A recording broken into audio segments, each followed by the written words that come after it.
person for the St. Joseph River Basin Commission. And so we'll just say welcome.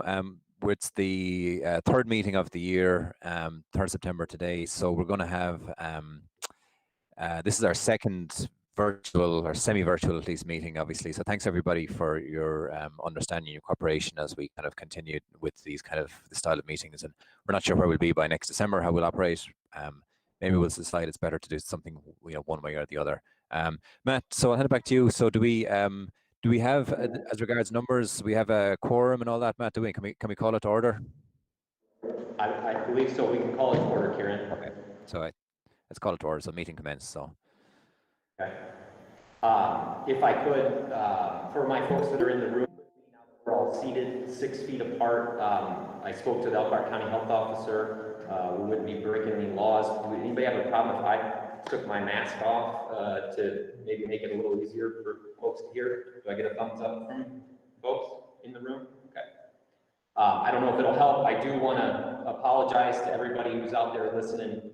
I know it sounds pretty tin canny. It's not much better in the room, so it's not your speakers, it's the space that we're in.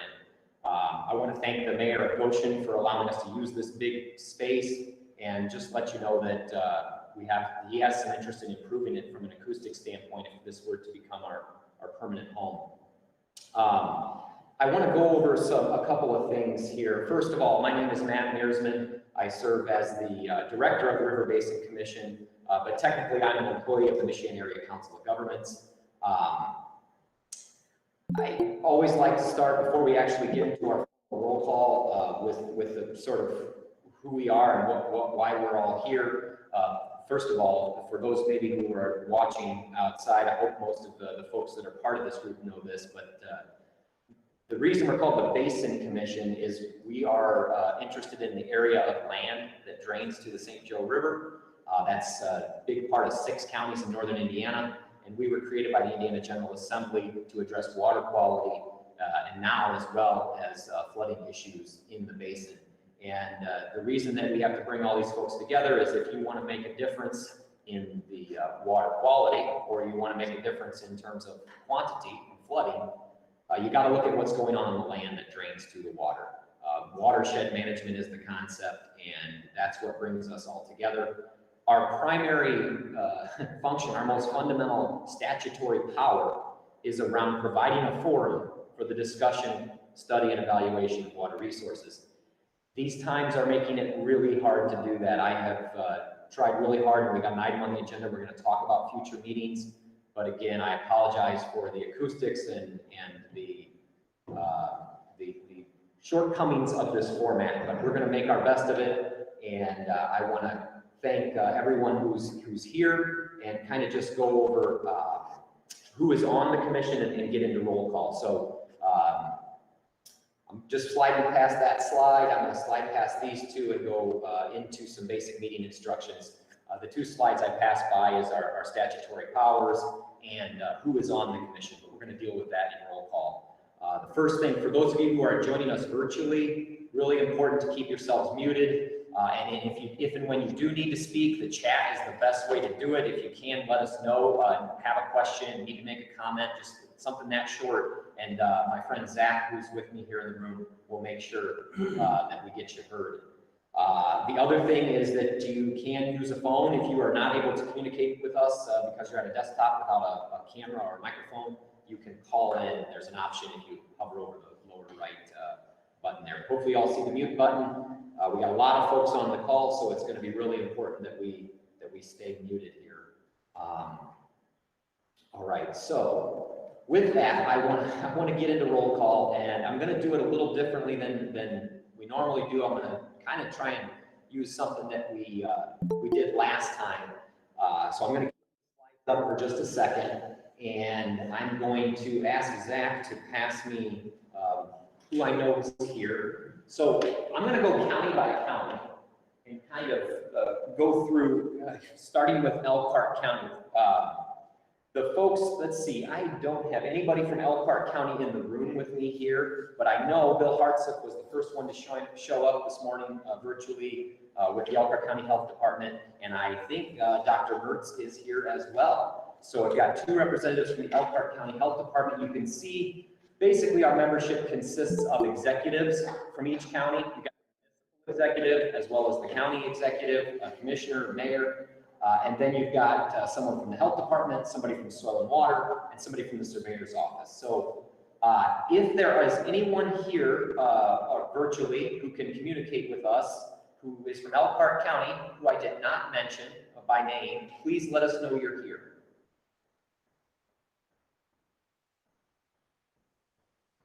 They may not be able to communicate. I word that Jim Hess and Phil Barker were going to try and attend together, so I don't know. But I know we got Lydia and Bill are both here. And I'm going to move on, I guess. If anybody's here from Elkhart County shows up, please use the chat feature if you can to record that you're here. From Kosciuszko County, I know I've got a couple of folks. I don't have anyone in the room today, but I've got John Roberts, who is actually John and Jewel, I know are here. Is anybody else here from Kosciuszko? John and Jewel, can you just mention how you serve, what purpose or function? I represent the Kosciuszko County Commissioners. Thank you, John. I represent the County Soil and Water District. Thank you, Jewel. Anybody else from Kosciuszko? All right. LaGrange County is the heart of our basin, Polk County in the basin, and I know we got a bunch of folks from there now today. I know I'm going to let our former chair introduce himself. Martin Franke, representing proxy for the LaGrange County Commissioners, who work for the Soil and Water Conservation District. Thank you, Martin. And then I know Diane. Can you speak to us at all, Diane?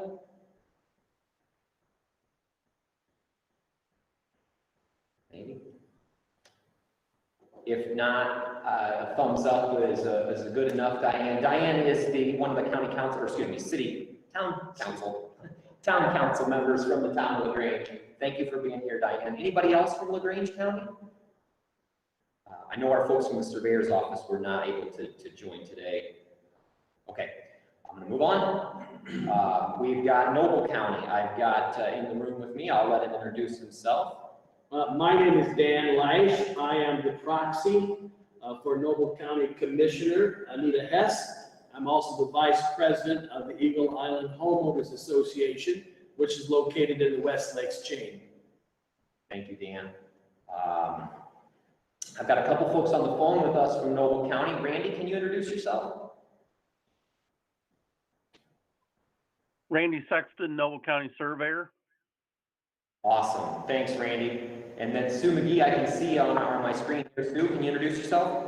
Sue McGee, City of Kenneville, proxy to the mayor, and I am the MS4 coordinator.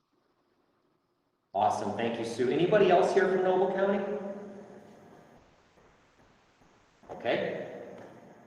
Moving on to St. Joe County. I got some folks in the room who I'm going to let introduce themselves, starting. John Law, Department of Infrastructure Planning and Growth. I'm the proxy for County Surveyor. Adam, Assistant Director Engineer,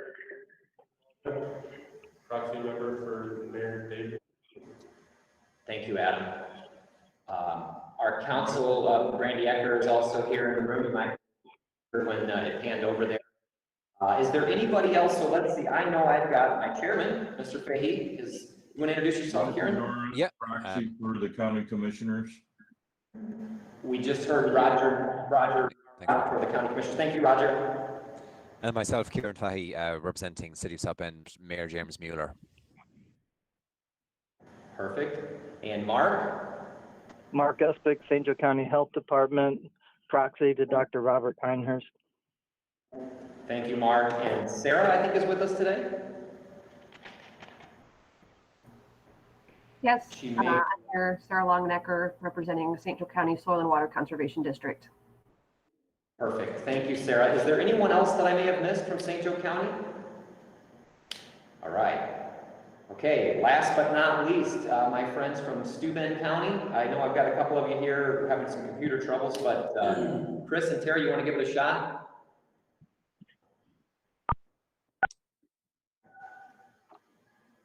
Yeah, Matt, this is Chris Thomas, City of Angola, representing Mayor Dick Hickman.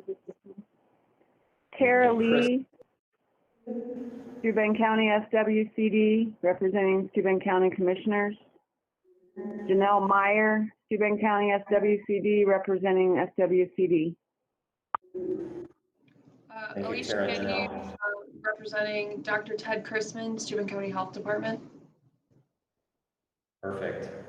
Alicia and Chris are also a couple of our officers, so thank you for being here. Did I miss anybody from Steuben County? All right, now we also have a member of the DNR, and I'm pretty sure, Rob, are you here? I am. Can you hear me? We can. So Rod, did you want to introduce yourself? I'm sorry, just with. Oh, right. Yeah. I thought you said you can't hear me, so I was freaking out a little bit there. Sorry about that. Yeah, I'm a biologist with the DNR, and I am the proxy for the newly appointed DNR director, Dan Bortner. Perfect. Thank you, Rod. It was news to me that Cameron Clark retired this summer, and so we do have a new director of the DNR, and I'm excited to have heard some good things about him. So, Rod, appreciate you being here. Rod works up in the Northeast office and is very familiar with our basin. So, all right, I know that took a little while, but I think it's important we need to know who's here. And one sort of little bit before we get into minutes, Mr. Chairman, is on our voting today. We'll be, like last time, sort of using a consensus vote. And so if there's, make sure you always call for any opposed, and if there's any verbal opposition or chat pops up, we'll want to make sure we do a roll call vote on anything like that. So don't expect anything today, but we've got provisions for accommodating it. So. Yeah. So don't feel, I suppose, that your voice won't be heard. Basically, when we do call for a vote, we'll ask for those in favor and those opposed. And if you are opposed, if you're not heard, we'll obviously give some time afterward the vote to make sure you can be heard. If for some reason you're not, you can enter into the chat room there and you can just raise our attention and we will get back to the point again. So hopefully it runs smoothly. Thanks for your understanding. So Matt, should we move on to the roll call complete? Is it the next item on the agenda is the approval of minutes from our last meeting? Yes, please. So I circulated a copy of the minutes. I brought some copies for the folks who are here today. Did anybody see anything with that in the way of questions or comments? I want to thank Carla, Karen in our office for all her work getting those minutes to us. I do see that a couple of folks I was looking for from Elkhart County earlier. Thank you for joining us, gentlemen. We have Phil Barker, the Elkhart County Surveyor, and Jim Hess from the Elkhart County Soil and Water are both on now. But sorry, Karen, I'll let you handle the minutes. I'm sorry.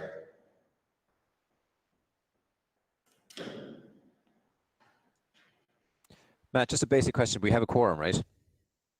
We do. I was just getting ready to count it right now. We were way over a quorum, but I was going to give you a number because I figured you might be uncertain about that. Okay, but thanks very much. So basically, the next item we're going to discuss is going to be the minutes. Matt will give us an overview of those. Hopefully, you've all had a chance to circulate them. Matt, I think Matt has circulated them already in the room. And Matt, were they circulated electronically as well, or?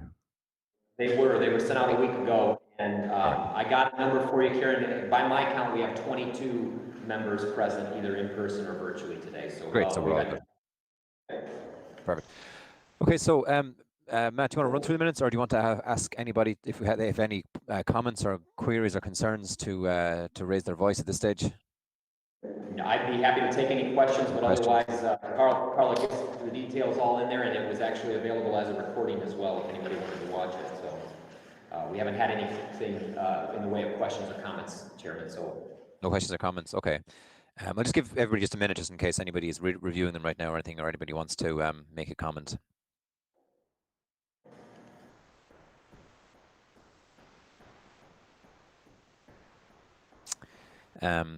Okay. So when I ask for a motion to approve or anything like this, we'll need to, more than ever now, since we're not all in the same room, that you would just state who you are. I believe that should be enough. So here are no questions or comments or concerns in relation to the minutes of June 4th. I'd entertain a motion to approve the minutes. Motion to approve the minutes from June 4th, 2020. Second, Dan Lash. Thank you, folks. So we have a motion and we have a second. I ask all in favor, say aye. And I just presume, we're going to unmute ourselves here, say aye, and then we'll leave ourselves unmuted for a moment in case anybody or anybody wants to say nay. So all in favor, please say aye. Aye. Aye. Aye.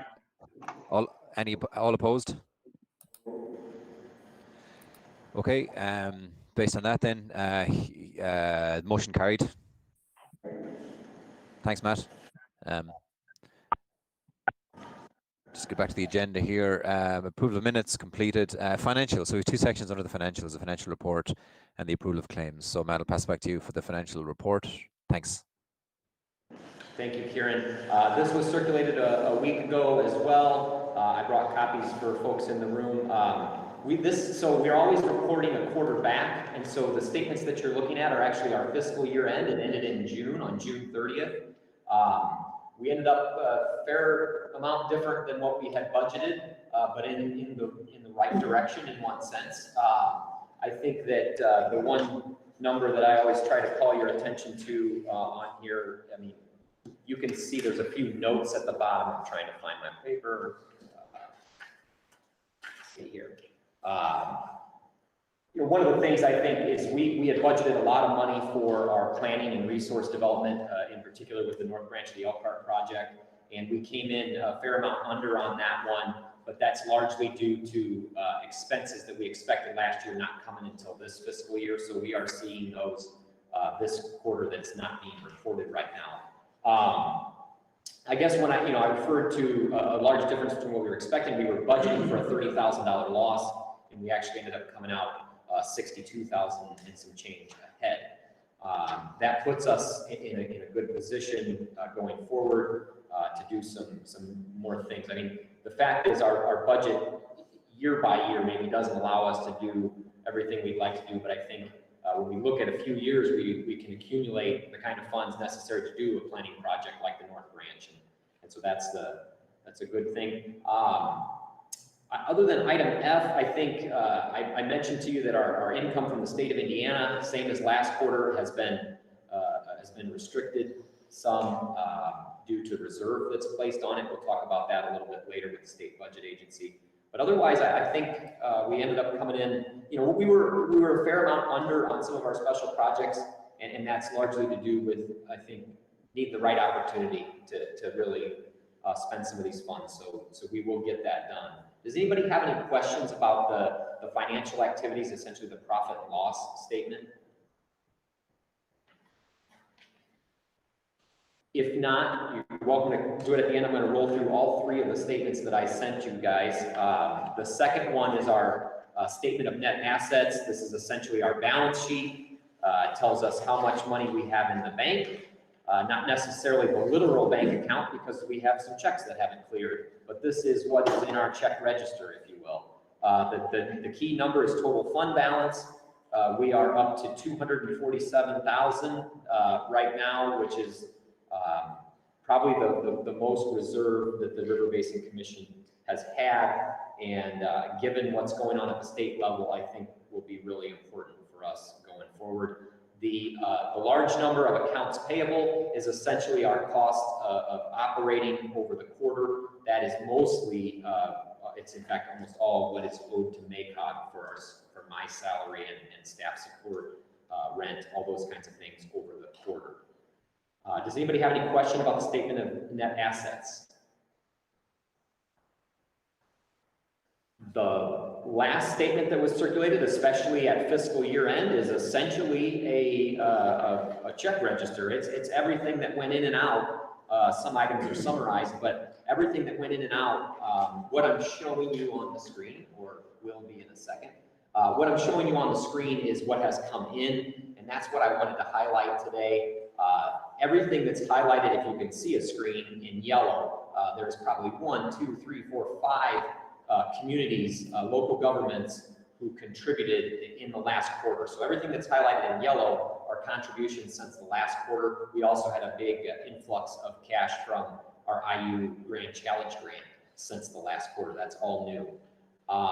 We also had a quarterly payment from the state. So I think for me, the most exciting thing on this piece of paper is that this is the first time in the history of the River Basin Commission, as far as I can tell, that every single community in the basin who is a member has contributed to this organization. And that 3 years ago, Martin, I will say, we talked about this, it was unbelievable. I mean, we would have never expected to do that, and we couldn't have done it without all of you guys, whether you're the executive that's making that decision or you work for them. You've really helped us get there.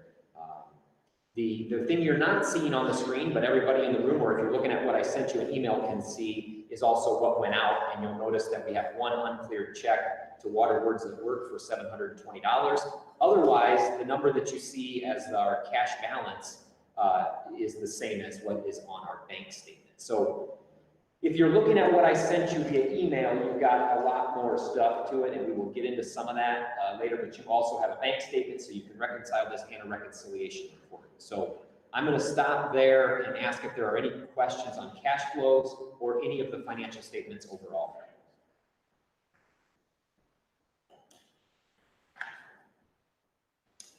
I've got a question. The USGS on Waldron Lake, is that an annual, paid once a year? That's correct, Dan. That pays for the stage gauge there. And does the Noble County pay some of that as well? No, I don't believe so. It is somewhat subsidized by the state. I think a very small amount. Actually, I think most of it is USGS that cost shares with us. So we're not covering the entire cost.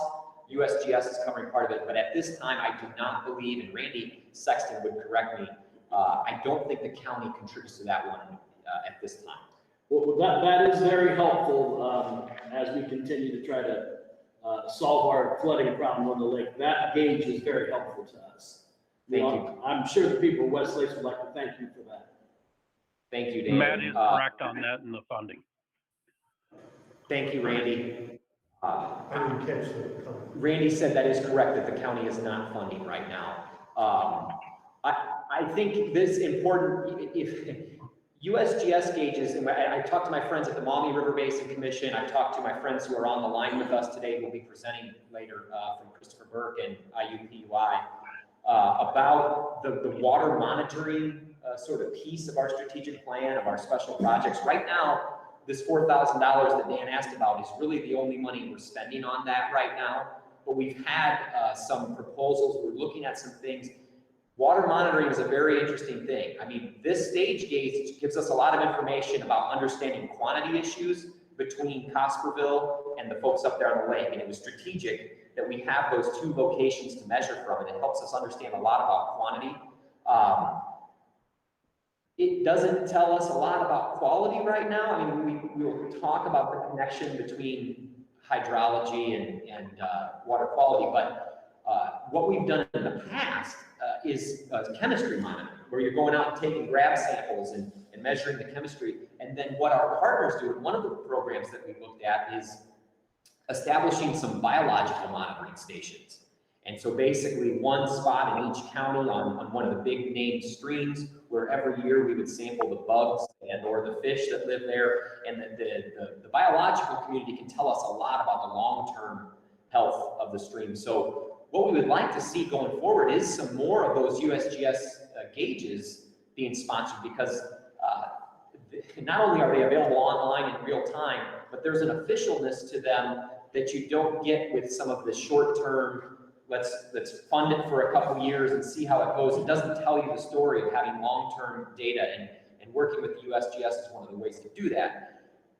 If we were looking at a stream gauge, or for gosh sakes, a super gauge, which is what we would really love to do, I mean, the cost would be more than our annual budget for one of those things each year. So we're not there yet, but I would like to talk later about some things that maybe could get us to a point where we could we would serve a purpose like the Kankakee River Basin Commission and the Maumee, who are both able to sponsor quite a bit of gauging information out there on the river and really help to understand it.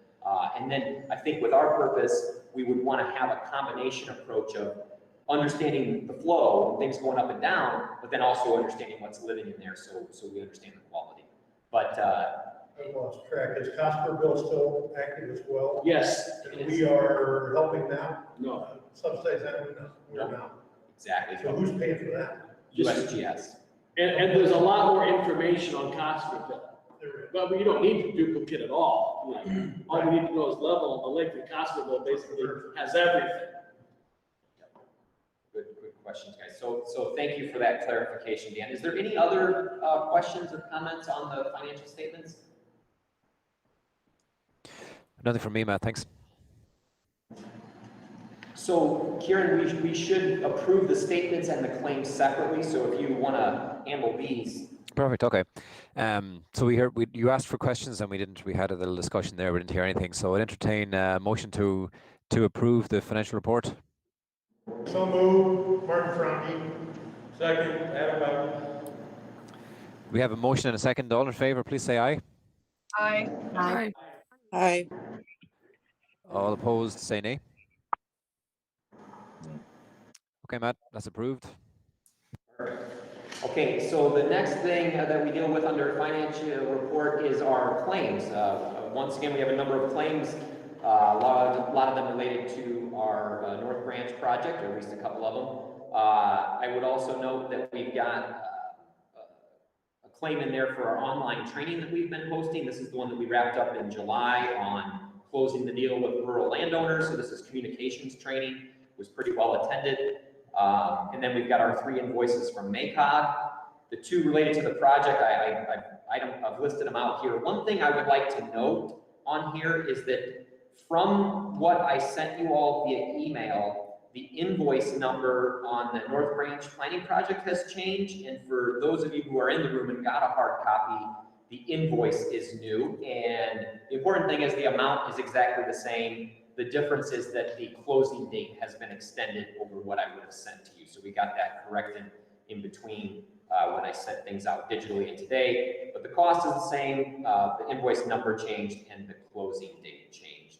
Otherwise, everything else, registration for the ANAFSM conference that's coming up, which I'm looking forward to. And so in what was emailed included an invoice for each one of these things that itemizes and details them. Are there any questions about any of the claims?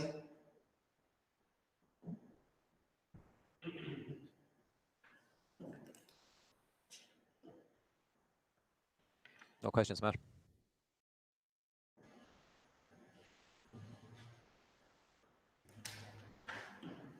That's all I've got, Kieran. Okay, Matt, so we should approve the approval of claims. So hearing no questions, then entertain a motion to approve. Do we have a motion to approve? Right away. Put it on the water main. So I will move Alicia Vanny. certified by an engineer. Thanks, Alicia. Do we have a second? Then I can just add notes. I second it, Roger Nora. Thank you, Roger. I saw you there, Sue, as well. We'll get you the next time. Thanks. So we have a motion and a second. All in favor, please say aye.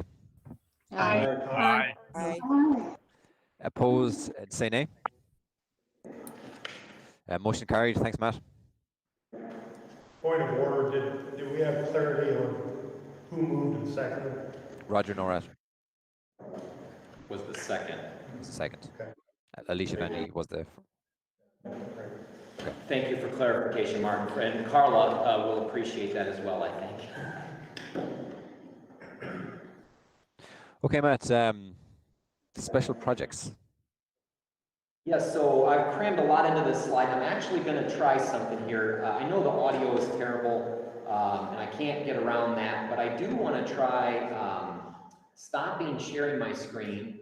So you're going to lose some of this text here, but you're going to pick up more of the room if there's any discussion on any of this stuff. I'm going to try to go through these things. This is the heart of what we're doing right now. And the first thing that I want to talk about is if you were to look at our budget I'm going to speak about almost every single thing that's under special projects, other than water monitoring, which we talked a little bit about just a second ago. The first thing I want to talk about is our additional staff. I know there's been a lot of questions. We've been working on sort of how do we get some support. And I wanted to give you some news. I mentioned at the last meeting we may be seeking some internship as a potential way to try this out. And I've been speaking with someone, and they submitted a proposal to help do some work around water monitoring, actually, although it wouldn't be new monitoring per se. It would be trying to take all the existing monitoring data that's out there and making it more accessible to folks through an app or our website, where you could go to one-stop shop and on one tab or in one click, you're getting all the USGS gauges out there. If you want to understand flow, we could have them symbolized based on how much they're exceeding the normal flow. So in one snapshot, you could look at the St. Joe River Basin and have a sense of how things are moving, how the river is responding to rainfall. And then on another tab, you would be able to look at all the biological data that's being collected by our Vice Chair, Dara Deegan's program over the years, collects fish and macroinvertebrates. The state has also collected some of that stuff, where we can get some of that biological data. We would house it there in a sort of map format. And then lastly, our chemistry data, which we've collected some ourselves. The state collects it. Each one of you counties out there, your health department often collects this data. But trying to create one central location where we can find it. And more importantly, what I really appreciated about the proposal was it talked about trying to tell a story with the data, trying to give it some context, like what does it mean, or what does it say? And so we'll see how we can do it, but I think it's a valiant effort, and it would give a sort of a concrete thing for this new person to get started working on while I try to figure out how to have someone help me with certain things and sort of experience being a manager in this role for the first time. So that's one special project item, and I guess I'm going to go through, well, I'll just stop with that. Are there any questions about additional staff in this potential internship? Have you hired, John, have you hired anybody, or are they being paid yet, or how's that work? Thank you, John. No, we have not hired anybody. I have spoken with the MACOG executive director. This person would, like me, be a MACOG employee, and they are very interested in this internship approach, and that is the director of MACOG when I approached him about it.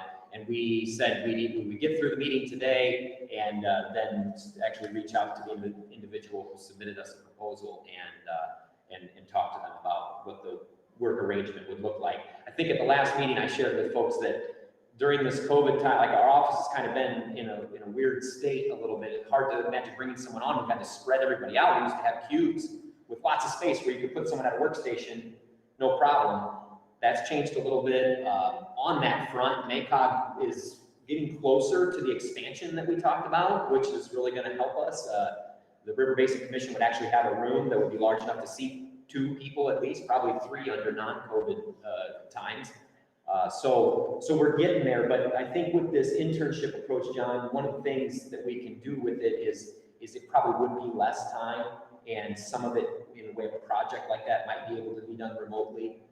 So there would be some in-office time as well as some probably working from home time.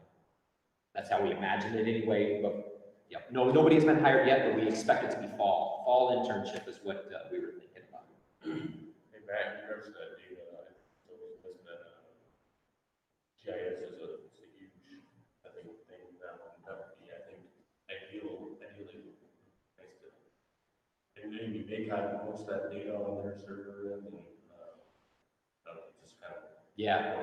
No, I'm thinking about this as Matt Pace, the person who submitted, has some GIS experience. Could I just interrupt there? We couldn't really hear at least I couldn't hear that comment. If you could just repeat it for everybody else, if that's okay, thanks. I will. Adam Bowden shared that GIS is a real powerful tool in displaying some of that data that we talked about. And so I'm thinking he's saying someone with GIS skills would be really helpful for. Exactly. And I do a fair amount of that. I mean, not a lot, but enough that if I could pass some of that off, that would be another role with our drainage work that we're doing that this person could assist in. I don't imagine them just doing this one thing. It's that for me, I needed something concrete, or it felt better when it was presented as something concrete. Let's try this. And then along the way, we figure out what else the person might work on. But sorry, Kieran, Adam was just saying that GIS skills would be probably critical in this role. I 100% agree, yeah. Any other questions about the potential internship? And if not, I'm going to move on to the next special project. So one of the items we have under there is municipal and partner support. We do all kinds of different stuff with this in terms of, I try to provide, whether it's through GIS assistance with our drainage work, or even grant proposals. Sometimes we create maps for folks who are going for grants. The project that I want to talk about today is our tree project, our urban tree project. This is a $130,000 grant from the Great Lakes Restoration Initiative, working with 6 communities in the basin to identify where the locations that planted trees would absorb the most stormwater and therefore have the greatest impact on water quality and water quantity. This is going well. We had a slowdown with because of COVID and the need for a big public event where people learn about the project and then get together and plant it. That sort of went off the table for a while, but they figured out how they can do that with social distancing. And so one of our partners, we've had our big presentation meeting, and that is the city of Buchanan in Michigan, and they expect to be planting this fall. We are having a meeting with the town of Middlebury in a couple weeks. They are also, I believe, hoping for this fall for their planting. And the city of Coldwater, I think, is the other one that's eager. We also worked with the city of Angola and the city of Sturgis, as well as the town of Syracuse. And I think those, I don't know if they're going to go this fall. They might go in the spring. However, we are working on these virtual report out with all the GIS analysis that was done. What does this report tell us? Where in our community is the best place? We're handling that stuff virtually. It's just the volunteer education and then the volunteer actual planting is what has been delayed. I also want to report relative to this project from our last meeting. We sponsored some additional assessments for a couple of the communities, and we did have 4 communities who we helped with.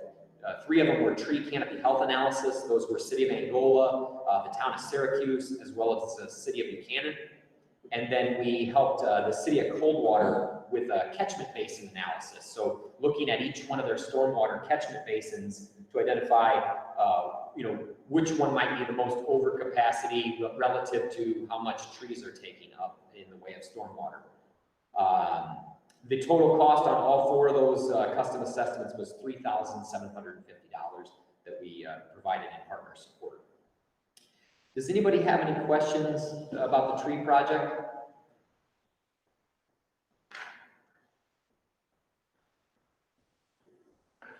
If not, I'm going to move into, so sorry guys, 3 more, and we'll get there. Communications training. So education and outreach is on our budget. That's another special project we do. The symposium is our big event. We've hosted some floodplain training. Our most recent is these online communications training. I mentioned the closing the deal with rural landowners that was completed in July. We also hosted one 3-week session called Breaking Through Barriers, but it was specifically at sort of speaking to underserved communities, communicating what water words and some of the jargon in our business with folks who we need to be making the changes out there. So we've hosted 2 of those, and we've got one starting next Tuesday, social skills for social media. And this is, I think we're going to start foundationally. It's not going to be about how do you upload a picture to Facebook or how do you use Twitter. It's going to be more about like, how do you behave in a way that's going to attract people and reach people? So it's more of the social skills, not exactly the technical aspects of social media. But that's going to be starting next Tuesday. I think I've got close to 20 or 30 people signed up for it. If you're interested, send me a note. I'm sure if you're a member, I sent you an email, but it's been a while. If you're interested, that starts next Tuesday at 9 a.m. That is virtual. It runs for 3 weeks on Tuesdays at 9 a.m. And then there's still time to get you in. So if you were interested, send me an email at basindirector@macog.com and I can get you in there. But I've been very happy with the results and we've had some good feedback on that. Any questions on our education outreach project and communication training? Okay.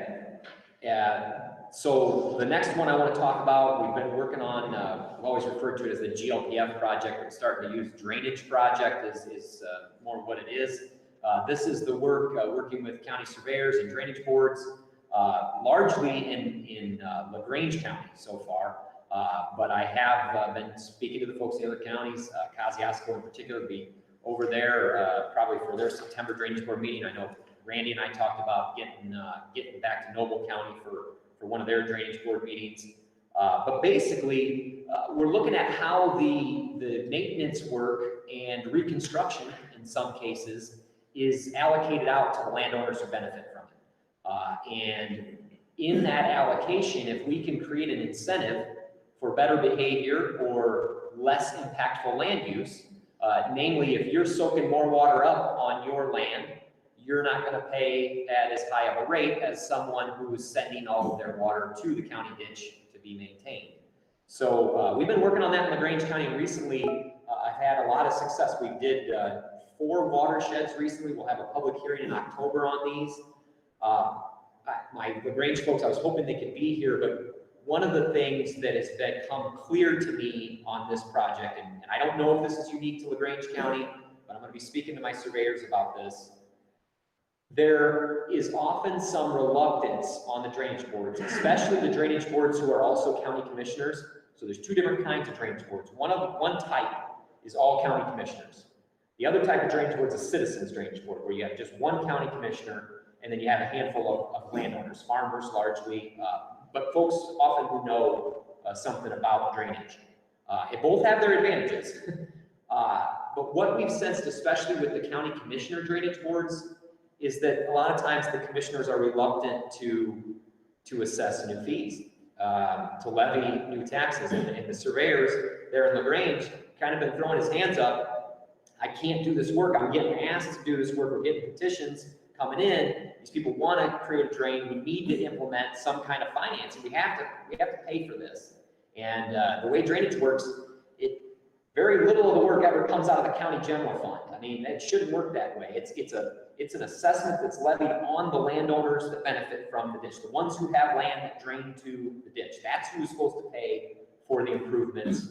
And so that reluctance, I think, has been varied in terms of why the commissioners maybe are reluctant. But what we've seen is that when they're presented with a more, or at least what's perceived, I would argue, a more fair way to divide up the cost, where landowners who maybe have a big chunk of hunting ground or who just do pasture, have healthy pasture, aren't paying at the same rate as the big parking lot or a big barn or even row crops that are conventionally tilled. There is some more palatability. And so what we're finding is the commissioners are more willing to say, okay, we'll put this out there, because in the end, they hold a public hearing and everyone gets the right to come in and say, no way, we don't want that. But what we're finding is at least is getting the foot in the door, and we're getting these notices out, and there's been several of them approved. I think we've got 6 of them on the books in LaGrange County already. And what this means is these watersheds have each been, the benefit to each landowner has been determined not just based on acreage, which it typically is, but it's been based on the land cover and the soil type so far. And the next step for us is to look at the management practices. And if we can incorporate that, we can really create some incentives for folks storing more water on their own land and not sending it to the ditch, where 1, we got to manage it and pay for that management, and 2, it ends up downstream, whether it's in the city of Goshen or city of South Bend, when we've got more water than we want a lot of the times anyway. So that's been a great project, and I am excited about the work we've been doing. I mentioned on my slide, which you're not seeing right now, that there was a new tool developed, and we've got some consultants that are being funded by the grant. We're not paying for them. In fact, this grant pays for some of my time, but they've developed a GIS tool that has made my life a lot easier. I used to do it as a fairly manual process. And so this is a service we offer to the county. And this tool that they've created has made that process a lot easier. And it's better. It's a more sound scientific approach in terms of how you weigh conventional tilled corn compared to pasture, how you weigh parking lots compared to a wetland or something like that. So that tool's been great. That's a recent development over the last quarter. I'll stop there. On the drainage project, does anybody have any questions?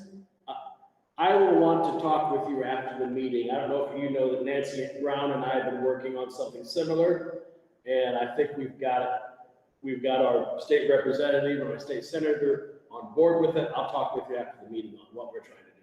Sounds good, Dan. Hey, John Long, is that tool that you're using to assess land use, is that available to the public, or is that just something you're using, or? It's actually right now something they're using out of their office, but it is built in such a way that if your department or your county has GIS, like savvy GIS people, this could be delivered to them as a downloadable thing that they can, it's like a tool that they could add into their GIS where they would be able to do it themselves if they wanted to. Yes. At this point, because there's so much variability between how much GIS counties do, we're willing to do it for you. But if you're, I know a couple of the counties are way out there ahead of the game on GIS, and if your GIS department has the capacity to take this on, we've got a tool that they could use. Otherwise, I sort of see it as a service that the River Basin Commission kind of provides that sort of adds value to what we do. Anybody out there have any questions?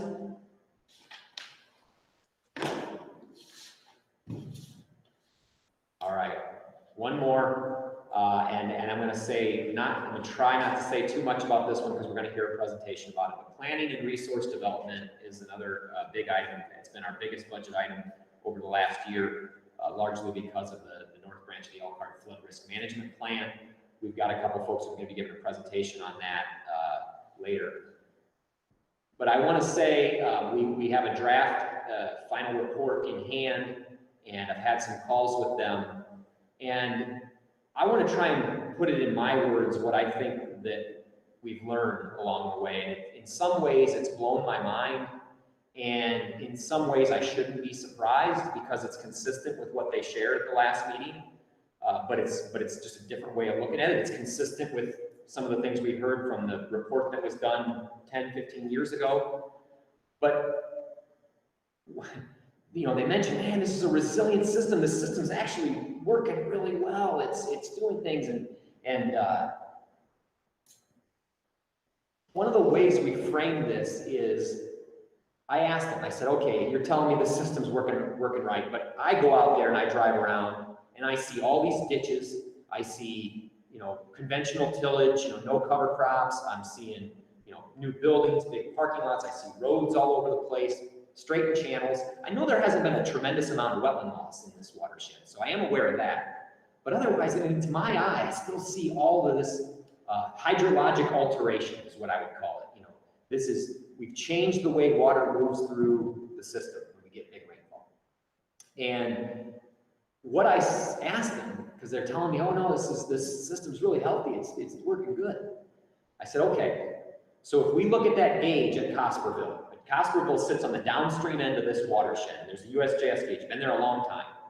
And we turn it back to the spring of 2018 when we had our big floods all over the basin.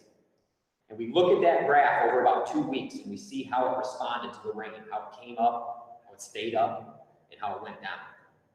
And I said, if we were to turn back the clock to pre-settlement hydrologic conditions, so go back before we were all here, and it was prairies and forests and wetlands, there wasn't a ditch or a drain tile buried anywhere, there was no hard surfaces.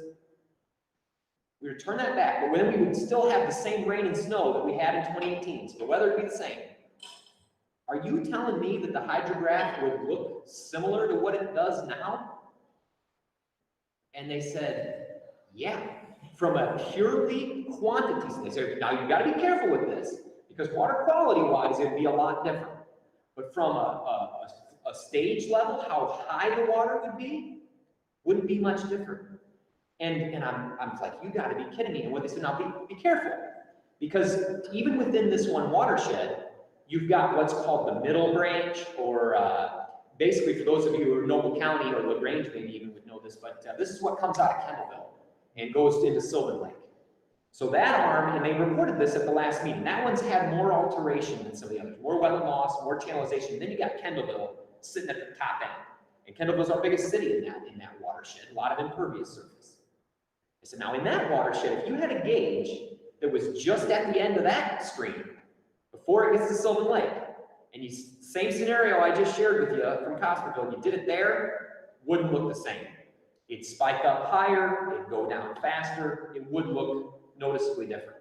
But the reason that it doesn't transfer through is because we've built Sylvan Lake there. It's a big shock absorber in that system, so that downstream you don't feel the impact of that middle branch the way you would. And you know, it's like, well, we better build some more lakes then. You know, and what about that? And I think that's one of the things we actually studied, is the feasibility of building in additional retention. And I'm going to let them talk about what we found there. But keep in mind that the topography is what allows it. We have to have a valley to fill up before we can build in a lake like that. Now we can build in some ponds, but they're shallow. They're not deep like Sylvan. So it is troubling in one sense, but I think this is the thing, is to think that learning that our system is really resilient, really spongy and sort of soft, is a bad thing, is sort of bizarre. I think that I'm trying to look at it, and I know this is way harder for the folks that live with it every day than it is for me, but as a director of this agency, I feel it too. I feel your guys' pain, and I'm trying to see this St. Joe Basin with its sand and its wetlands that are still here, and compare it to what John sees in the Kankakee River Basin Commission. And they mentioned the story of two watersheds. That one, if you feel like you're feeling flooding problems now, it can get a whole lot worse if we straighten it and drain it more. And I think we have evidence next door in the Kankakee of how bad that can get. So there are some things they're going to share with us, recommendations, what do we do? But in a nutshell, that is sort of my understanding of what we've learned from this project. With that, I'm going to stop. If folks have questions about any of the special projects, I'll take them now. If it's about the North Branch project in particular, I might have a hard time not answering it. I'll probably want to jump on that. But seeing we're getting close to an hour and we have some folks who will be presenting on this later, I'll probably defer to the end of the thing. I will say one thing for those who might have to jump off for that presentation. For all you folks, Noble County, LaGrange, who are directly impacted by this, we are going to have more meetings. But this is not the end of it. This is just the final report to the full commission.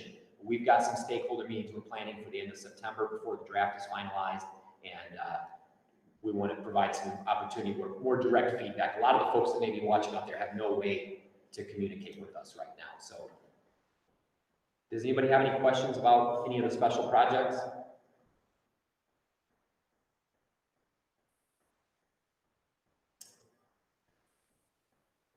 No questions, Thanks for Matt. listening. Yeah. Sorry, Karen. I didn't mention, but I intend. Go ahead. I just want to say I appreciate all the updates. Thanks very much. Everything's very promising and thoroughly worked on. So thanks a lot. It's really good information for us. So thanks. Take it as a credit to you that there's no questions. We've covered everything in adequate detail. Thanks. All right. Thank you, Karen. My friend Zach that's here with me has led some trainings on holding good online meetings, and the number one thing they said not to do was spend too much time on updates, that people will fall asleep and tune out, and so I'm trying really hard, but this is my 4 opportunities a year I have to talk to you all and try to share with you what we've been working on. I'm trying to be there in your communities too, so that I don't have to spend so much time on it, but I do appreciate your attention for those of you who stayed with it. I stopped sharing my screen intentionally, and that was to try to bring back some of the feeling of us all being together and seeing more faces and that kind of thing. Because once I share my screen, for those of you who are at home, who may have chosen the view that those of us in the room are seeing, where you can kind of see everybody that's on there, when I start sharing my screen, that goes away. So I'm kind of playing around with something that we'll talk about later with our future meetings of, if I don't do so many slides, maybe it feels a little more human, that we're able to see each other's faces and expressions as I ramble on about this stuff. So that's all I have under old business, Chairman. Matt, great, Matt. Thanks a lot. Keeping the ball rolling. So new business. First one is you got 4 items under here. So grant opportunities. You cover that first, Matt. Thanks. And I will keep my screen down until I see something on my notes that that you all need to see. At this point, it's mostly just text. So for under new business, this is good stuff here. This has been a big chunk of my quarter. First, not a huge part, but it's exciting, is partner support. So through grant opportunities, Martin is here in the room. LaGrange County Soil and Water. Martin, do you want to say a little something about the grant that you guys are going for? The Indiana State Soil Conservation Board administers with the help of ISDA, administers the Clean Water Indiana program. Districts get matching funds through Clean Water Indiana every year, depending on how well their individual counties support them. Then they also offer competitive grants. The LaGrange County Conservation District has been very active in various sundry grant programs for really the last 15 to 20 years, because our unique demographic constituency has a tendency to be somewhat reluctant, I guess, to engage with federal farm bill programs. And so when we've identified the fact that they're more interested in participating in cost share best management practice installation when they receive the funds as coming from a more local source. So we've gone through 319 grants, we've gone through layer grants, we've gone through Great Lakes Commission grants, and now we're in the process of writing a grant to Clean Water Indiana. It's one of those competitive grants to hopefully generate some cost share funds to install some more best management practices. With a dense population and a large number of small farms, especially very livestock-oriented farms, we continually struggle with water quality, surface water quality issues, concerns, and of course soil health issues as well. So that's our attempt to continue to address those issues. Thank you, Martin. Now, you didn't specifically use the word, and I don't know if that was intentional, but the community that you're talking about, I believe, is the Amish community. Yeah, right. And I didn't mean to avoid it. Okay. Yeah, that's 44% of our population is over Amish, according to the last census in our county. Of course, there's a large contingent of that population here in Elkhart County as well. I think, so I provided a support letter on this grant, did a little research in the process, and I think that's the highest percentage, certainly in the state of Indiana, but even nationally, I think it ranks in the top 5 or something for percent Amish of the county. The Elkhart LaGrange settlement is the 3rd largest Amish settlement in the world, after Holmes County, Ohio, and then Lancaster County, Pennsylvania. So. And as Martin mentioned, it presents some unique challenges and different kind of technical, not just the cost share piece, but I think the technical assistance, the relationship part of it is different. And that's where I think you guys have really shined. You have been able to offer them a kind of money that wasn't as offensive, but I think it's the personal relationships that you've built there, the trust that they have. And so we were excited to support your efforts there. Appreciate that very much. Your letter was right on the button. Perfect. Thanks.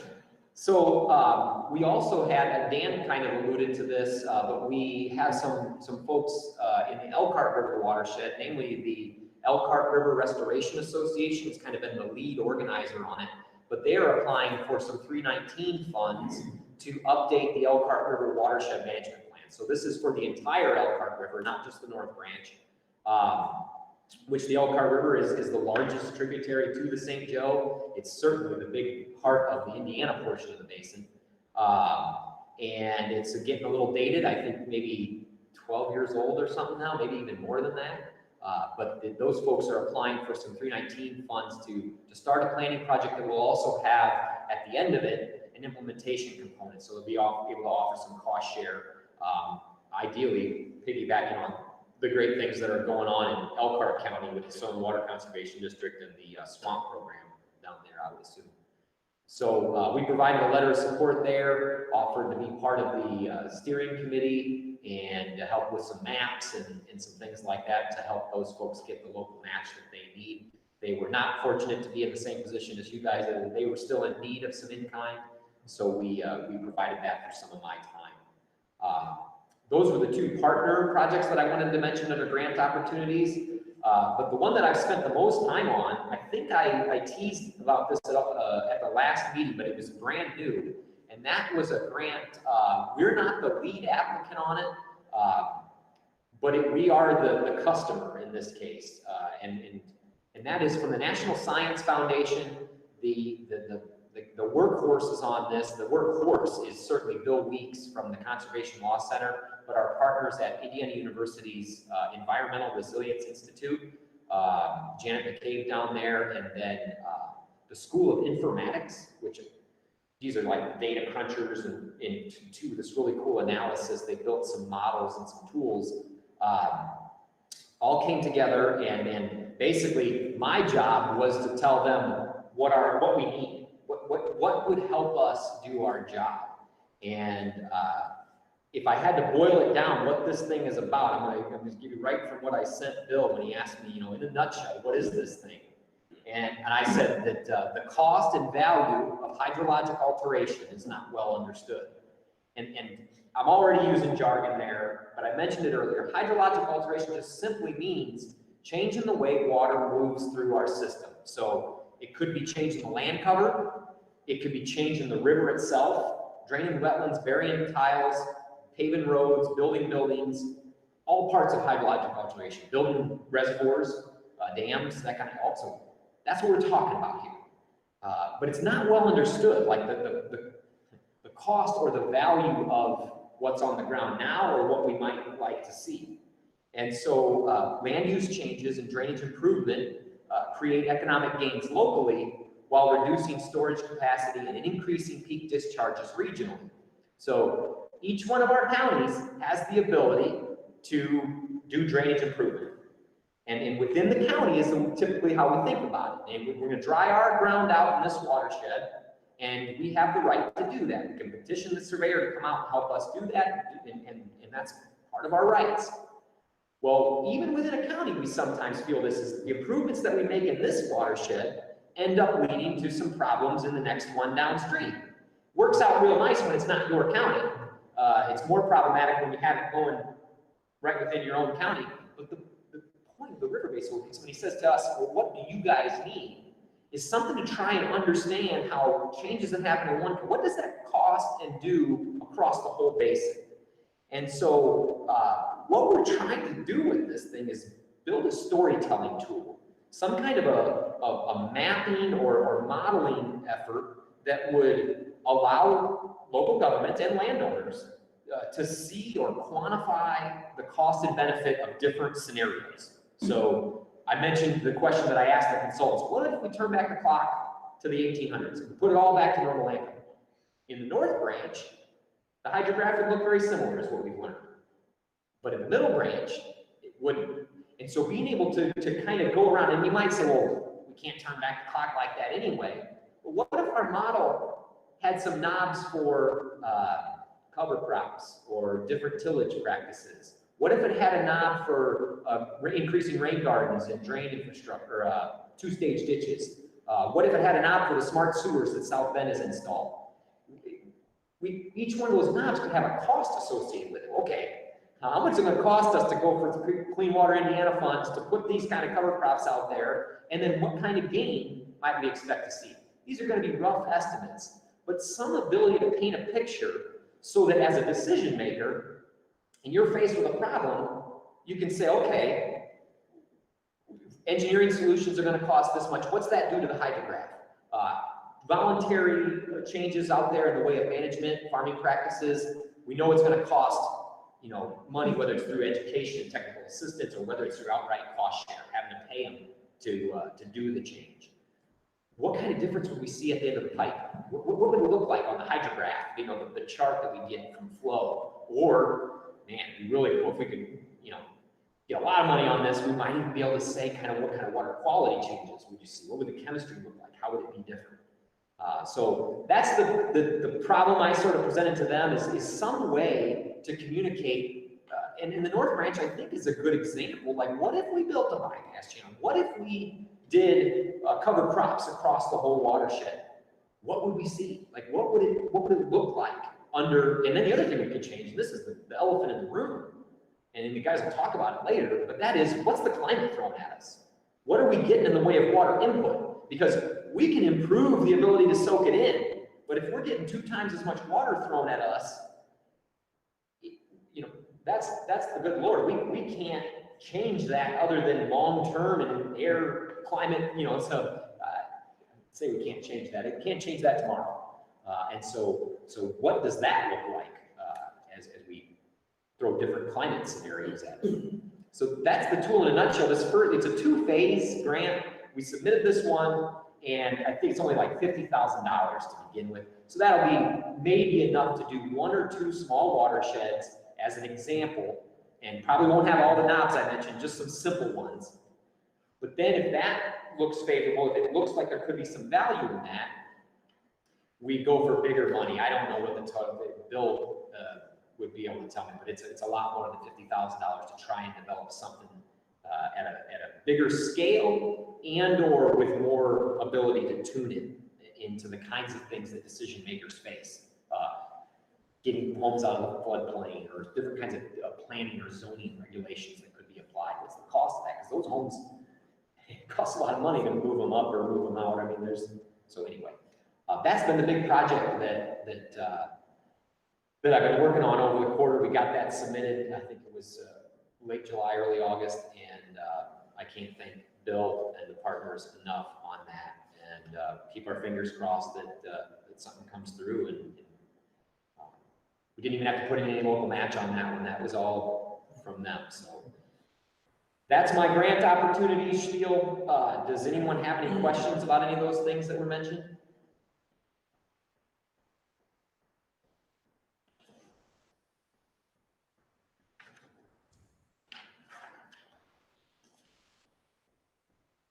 Thanks, Matt.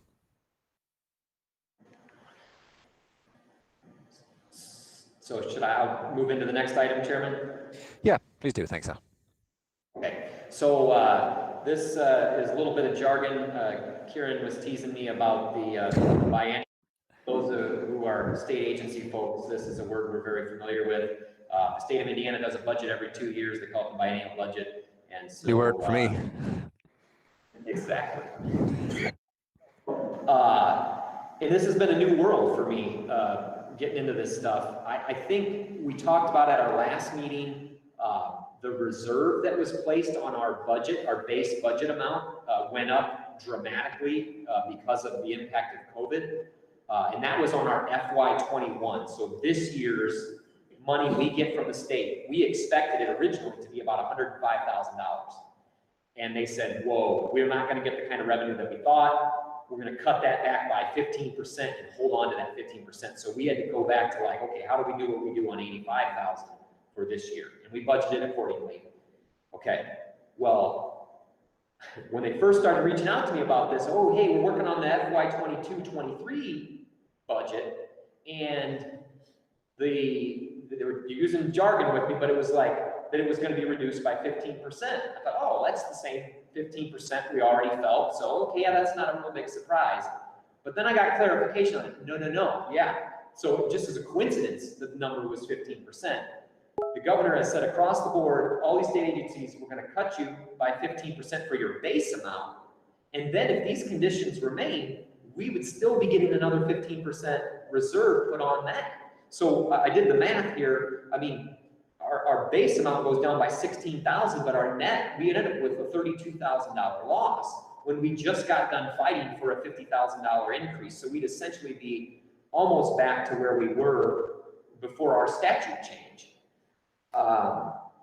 And so that was a pill to swallow, and it came along with, even to get that $30,000 less money, this was the first year that I've been, and I know that my friends at the MOME have been doing this, they were familiar with this. I just, for some reason, since I've been at the commission, we haven't had to do this, but you gotta present this budget package. It's like a 9-page report that basically makes a sales pitch for how does your agency do what it does and get at the governor's priorities for our budget.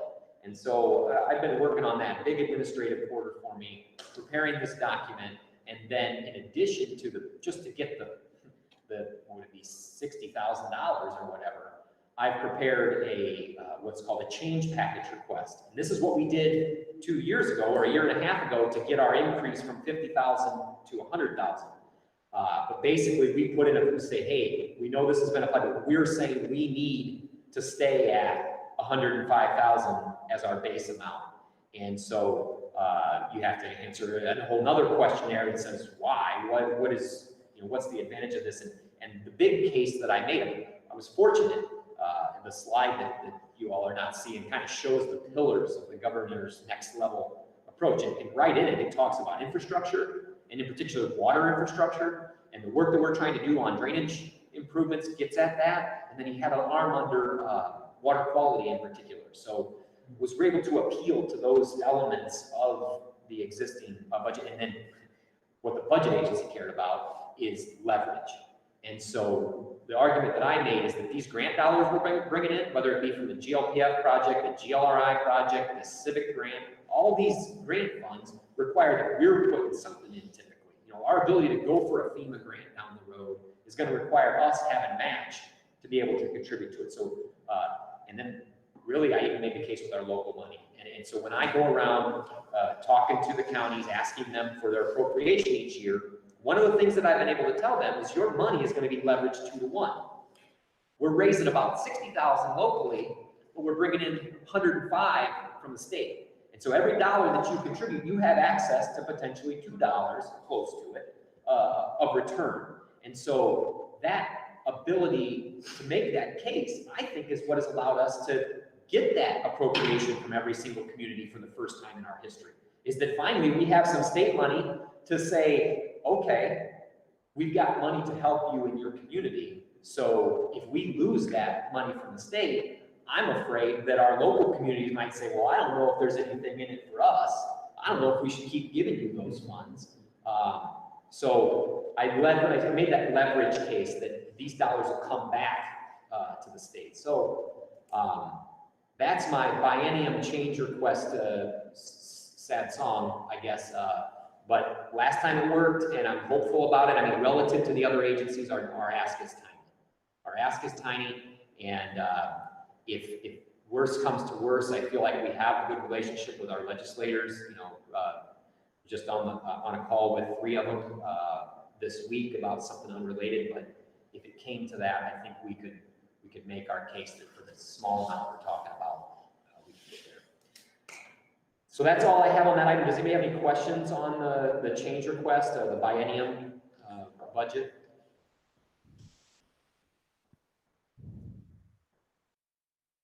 Have a meeting scheduled with those folks for 10:15 with the state budget agency. I think there's just one more item under new business, Chairman. So yeah, future meeting planning, Matt. Yeah. Thanks. All right, so we're at 1:15, and I know our ability to have discussion with the entire group is going to be limited. I'm really asking you guys for feedback, one-on-one. Call me. I'm going to be coming to your communities. I'll call you and ask you about this. But leading up to this meeting was challenging, thinking about how to handle it. I mentioned it earlier, our primary function, provide a forum. I don't think we're ever going back to not allowing folks, and I keep pointing this way for you guys on the camera, that's where you all are at to me, to allow people to attend, whether it's a snow day or whether it's a pandemic. our statute already had the ability for us to allow for people to remotely participate. And one of the things that we learned, I'm pointing to our council now, we had quite a bit of back and forth, is what would have happened if the governor hadn't extended the executive order? I didn't mention it in my email, but I literally found out hours before I sent out the final agenda that we could even do this like this, because had he not extended that, we couldn't do this. Right now, there's there's only 4 members in the room here today. And without the governor's executive order, we have to have a quorum present in the room. And that was one thing I was gonna mention to council, is that the, just works out that with the expansion of our commission a couple years ago, that our number that need to be present in the room in order for anybody to count on the computer or phone is the same as our quorum. So, and that's a result of the change in total numbers. The way the language reads is, back when it was originally written, it would have been an advantage. We could have had an easier time getting a quorum by allowing people to call in, whereas our increase in numbers essentially negated it, because our bylaws say we need 11 people for a quorum, and 1/3 of our membership of 32 people is 11 people. So we need 11 people in the room as it stands right now without the governor's executive order. So if we lose that, I still would like to provide some kind of option. Like most of you are joining that way. I want to do that, but it's not. We're going to have to be able to get here in the room with 11 people, or get in the ears of our legislators to make an adjustment to our statute to make that easier. And I think we all know there are huge benefits to being in the room. Dan mentioned he's going to talk to me about this afterwards. I know a lot of you would rather be here if you could, but the basin's big, and there's no doubt that going forward, this virtual format is going to be part of how a lot of folks expect to do business. So as far as what we do about it, I'm proposing, as terrible as the audio is in this room, the one thing we do is move to this location permanently. We were outgrowing our old space before COVID. I mean, for those who've been attending, it was tight. This would give us room. Now, right now, you all can't see on your computers. We can see 25 very safely and comfortably in this format, but our commission's 32. So if COVID continues, even that becomes challenging in this space. The audio, I mentioned it earlier, the mayor and I are going to work on that. I think we got some other things that we can improve with the space. But as I understand it, we can get the space for no charge quarterly. It's still in Goshen, which is about as close as you get to the center of the Indiana portion of the basin. So that's not a big change for us. And it does have Wi-Fi and technology that would allow us, as we improve this process, to continue to do it. So I would welcome feedback, whether it be now or one-on-one, call me. Well, we're probably going to have a vaccine. We keep hearing we're going to have a vaccine by November. This whole social distancing thing may be moved to point by the time of our next meeting, or at least into the first of the year. Wishful thinking. Yes. Well, that's what we're hearing. They got that. No, I think we definitely need to have plans in place for virtual meetings for many more opportunities in the future, without doubt. Yeah. I think we do, and Dan, I hope for that more than anything. But given our statute and the ability, now it's supposed to help us, and I think it can. I think if we can figure this out, we get the sound better, and we can get better at doing it. And we'll talk about this. Maycog's saying that it's the preferred alternative. What I'm saying is it's secondary. If you can't make it, oh man, something came up. It allows you, even if you're just tuning in and wait, what is he saying? Like, you can kind of chime in. I think the action's going to be in the room, and there's going to be an advantage to being in the room once we can do it safely. There's no question about it. The place to be if you can't be there. Hey, Matt, Roger Norrat, you might want to consider using a microphone, and that way you're speaking directly into the computer, instead of having it bounce off the walls. And I've noticed that every time you turn your head away, the echo gets louder. Thank you, Roger. One thing I didn't share with everybody is that the way we're doing this is using this device. You see it in the corner of the screen called an owl, and it ends up being the microphone, camera, and speaker for this room. And so if we were to attempt to use any kind of other microphone or sound in this room, we'd get all kinds of feedback, and this thing wouldn't be able to follow where the discussion. Now, because I've been doing most of the talking, the view looks sort of similar. But if we did have more of a back and forth, like when Martin and I were going back, it follows. It hears where someone is speaking at. And so the device, believe it or not, under different acoustic circumstances, allows this room to be transmitted out to you, Roger, in a much more vivid way. In order for me to use a separate mic, we could abandon this device if each one of us sat here with a camera on our face and we waited to mute ourselves until we would all have to mute, talk. Otherwise, there would be feedback going across this room like crazy. So I know I've talked to a lot of folks, and I should have mentioned it right off the bat, but the audio, it's not the device that's causing the problem. Roger, believe it or not, it sounds like that in this room. It's very, we're all reverberate. Yes. So you need to put acoustic detonator on the walls and maybe even on the ceiling. That is exactly what we're going to do. We know what we need to do, and I think I didn't find out about this space until about 3 weeks ago, so we didn't have the time to do it. But I think that honestly, if the city of Goshen needs help with it, the cost is not big on that kind of stuff. I would say that's something we're worth investing in if this can be our permanent home. When it comes to the location of the meetings, I think we do need to still keep it in a centralized location in the river basin, whether that be here or anywhere else. I truly believe that. I think this is a great location. I think so too. I second that. I know this sounds trivial. The other location is a typical municipal building, and we're sitting here. Those of you who aren't here, we can look around three sides of this room through a lot of windows and see trees and the breeze blowing and the grass outside, and we're close to the river, and it's aesthetically, and maybe that's trivial, but aesthetically, this is a much more appropriate home for the River Basin Commission than the building where we're used to meeting. Selfishly, it takes a few less minutes for me to drive from the Grange. But that's not everybody, but I would agree that this is still within the range of being centrally located in the basin, itself.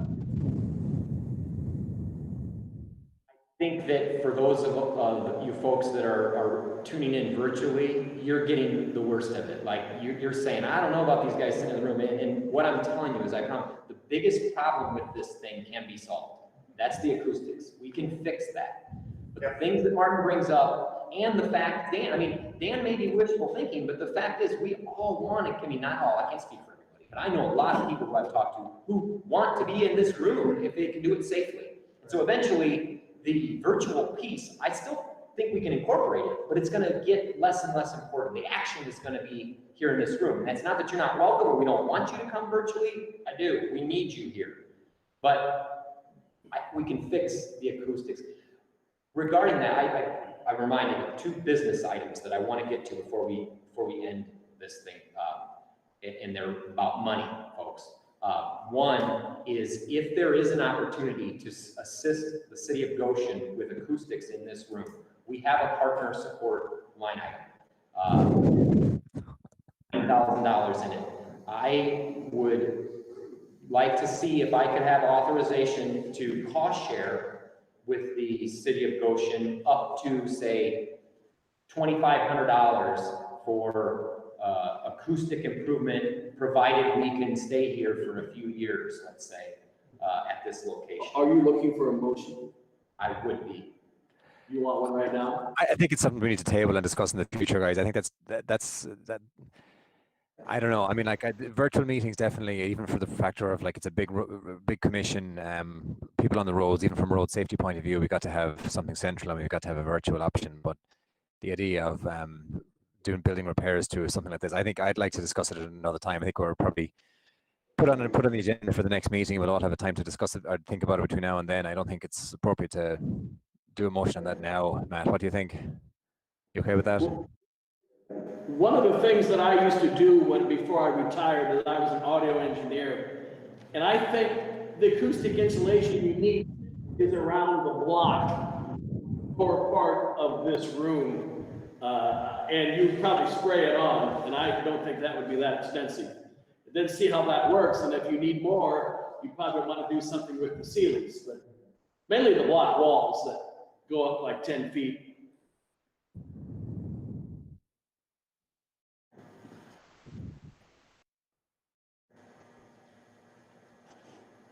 Could we move in the direction of at least confirming this location for the next meeting? Those of us who are here, I'm looking around, and I don't think anybody here would hesitate to make this our home that are here. But when you're sitting in a remote location, seeing whatever little piece of it you may be seeing, that may be a little more difficult. I recognize that. So I guess I would be in favor of at least saying, hey, we're going to be here again next quarter, and hopefully we'll get a little more in-person attendance, and we get a little more feel for the place. Yeah, I would definitely like that, Martin. In fact, one thing that I should have done under future meeting planning is getting us ready for December, where we will sort of formally adopt our schedule for next year, our calendar, which includes not only date and time, but location. I don't know if you want to go that far, but at least for our December meeting, if we could establish that that location will be here. I'd make that into a motion if you want it that way, if that's appropriate. Can I just hear from some of the folks at home? We've heard a lot from people in the room there who haven't, with respect, experienced what we've experienced. So, does anybody just from their homes or that have dialed in want to just feed into that? Because you know, it's great that we've got the comments from everybody in the room there, but it's certainly not ideal from us at home. So, if anyone has any comments, we'd welcome them. Thanks. Karen, this is Jewel. And I agree with you that I don't think that we need to jump in and be spending any money on a facility at this point. I think we all need a little more time to think about that. And from the perspective at home, yeah, it looks to be a great space. And I think we need to at least pencil it in for the December meeting. But I think we need a little more time on putting any funds towards something else right now. Thanks, Joe. My comment was regarding the next meeting, not a permanent arrangement at this point yet, but just the next meeting. I think Alicia had a comment there. Yes, I agree with Jewel that I think that it might be interesting to investigate the new space. And I think it would be worthwhile because I don't see social distancing going away anytime soon. But I think once we establish that we could potentially use this facility, we should all be in place in person before we make any kind of expenditure on updating the audio or the sound quality of the space itself. It looks beautiful from what I can see from the camera, but I would like to be there in person and actually see how we can conduct a meeting before we actually spend any funding on it. I would like you to be here too. There's a nice fireplace. You guys can't see that. Thanks for the comments, folks. So I don't know how we leave this, Matt, but I think that basically we're going to say that we're going to do the next meeting in the same location and form up some opinions about whether we're going to make that a permanent switch or not. But I think we should. Nobody has experienced both sides of the coin here yet, so I think it's too early to make a permanent call on this. But just keep the kind of status quo going for the moment, and that we just do the next meeting at the same location and use the same platform. Does that sound okay for the moment? It does, Karen. I just want to add one final thought on it, and that is that Goshen may not even want our help. They may be able to be willing to do this on their own. It may be a thing that's not. But I can guarantee you that unless, I don't know, maybe Zach and I think about some different things, but it's going to be this bad for you all there remotely. I don't know what else we do without improving the space. So I want to be here again in December, and I feel for you all who will not be, if maybe none of us will be able to be here, I don't know, but if you have to attend virtually, I'm afraid you're always going to have that same negative feeling because the sound is what the problem is in here.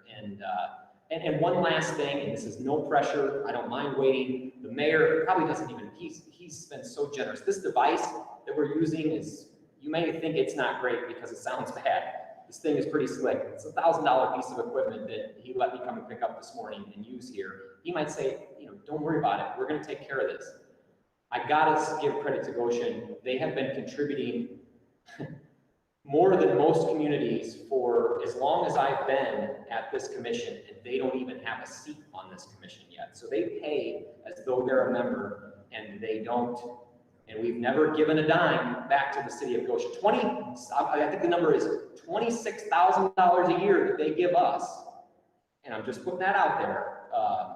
So just keep that in mind, Karen. I'm sorry, I'm not pressuring anybody to do something right now, but I think without being in this space, and I hope Dan's right, I hope you all can get here someday to experience it, not the sound, but other parts of it, because yeah, sorry.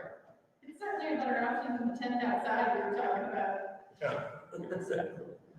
Brandy just said it's certainly a better option than the tent outside that we had considered. We were looking at a pavilion. I mean, we looked at all kinds of things, which aren't going to work in December. Today would have been okay. December might be a different story. Again, Chairman, I apologize for all the time.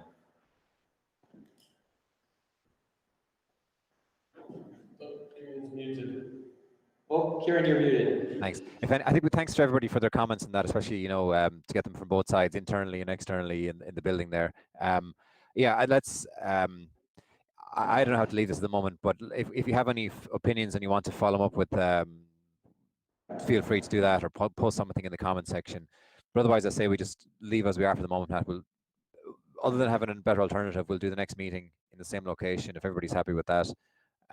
Same setup. Unless an alternative comes to mind when we're doing some planning for it. But let's just keep this meeting moving on and just go to the next point. Is that okay? Yeah, do you think we need just consensus on that? That we don't, okay.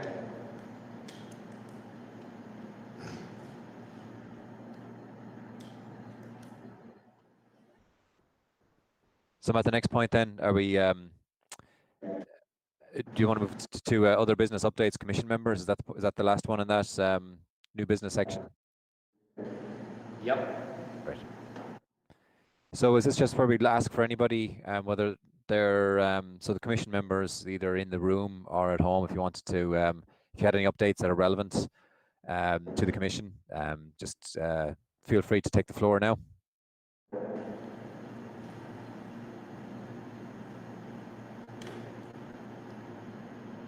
Kieran, I have the other item. I'm sorry. It was the other money item. Okay. Sorry. This should have been handled. I'm not having my slides up. It's getting me. Under North Branch of the Elkhart project, I mentioned meetings for stakeholders. The next item we're gonna hear from our North Branch folks, and they have gone above and beyond on meetings. They've gone mostly virtual, but they've been holding our hands on this, and they've exceeded what was in the project for meeting hosting and participation. And I have at least 2 more meetings that are really we need to do. And I'm guessing these are the kind of guys that would maybe do it without it. But I'm going to just straight up ask. I would like to be to authorize up to $2,500 of additional partner support for hosting and providing for feedback related to the North Branch of the Elkhart project. We have at least 2 more meetings that we would like to host on this. And I feel strongly that it would be good to compensate them for their time. Great. And not. Does anybody have any questions before I look for a motion to approve Matt's request? So do I have so Matt, the wording then would be $2,500 additional towards this project? Yes, and again, it's out of partner support. The money's there. It's not earmarked for anything, but up to $2,500 for extra meeting support. Great. Do I have a motion and a second to approve Matt's request?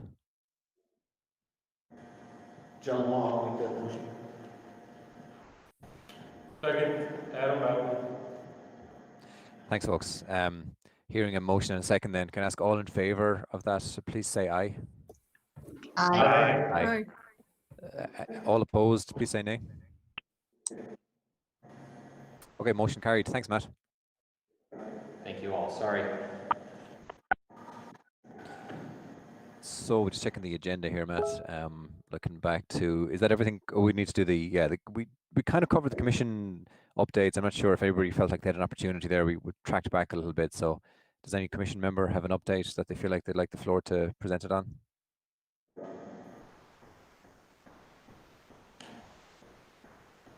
Sounds like a no. Okay. So director's report, Matt. I'm not going to go through it. I'm sorry. This meeting is running way longer than I hoped. I got a page of stuff that we didn't cover on the agenda that's just to let you guys know what I've been doing over the last quarter. A lot of it's administrative. There's definitely a lot of education, advocacy. I mentioned the legislators, and then partner support. Unless anybody is going to insist on me going through them, I'm going to let you know I've got a paper copy if you want to see it. I'm fine with that. I think with 20 minutes left in the meeting, I think we probably should conserve our time for the presentation, which is kind of something that interests most of us. Is that okay? Everybody else, unless anybody has any comments or concerns. Great. Adam Bowden sorry. just asked that via email. I will. Sorry, Matt, could you clarify what was Adam's comment there? Sorry, Adam asked if I could circulate that via email. Oh, gotcha. Perfect. Okay, so presentation, Matt, is that the next step? Right. So I don't need to start sharing my screen, but I guess I can introduce, I think the folks, Bob's been in the corner of our screen here in the room. Bob and Siavash are here, and I've cut into their time, so I'm just going to turn it over to these guys who've been helping us. They're going to work on sharing their screen. I think Bob goes first, and he is welcome to figure that out now. And we're going to mute the room. All right, thank you, Matt.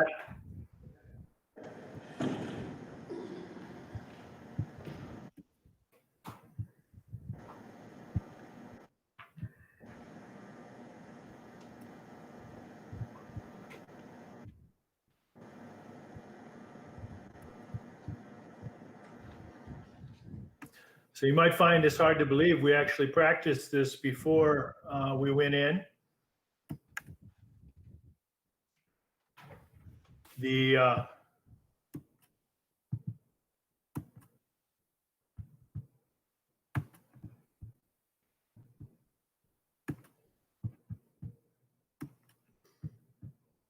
Bear with us for just a second here while we get this up.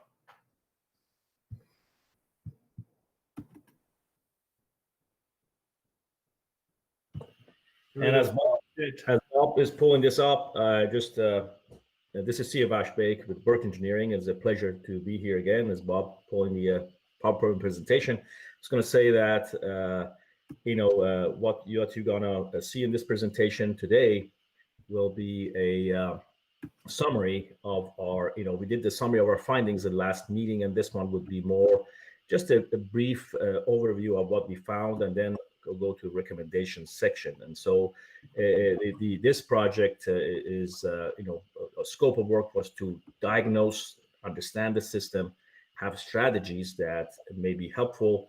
And then for John Law, I know in the audience there, he's seen the work plan for Kankakee. This is not going to be as detailed as the work plan, but it's going to have strategies that are would be placed there. But the next phase perhaps would be something more detailed.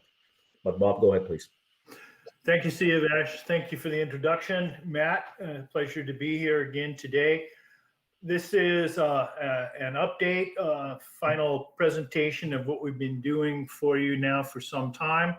I'm going to do the initial sort of introduction to the basin, and then Siavash is going to take in with the recommendations.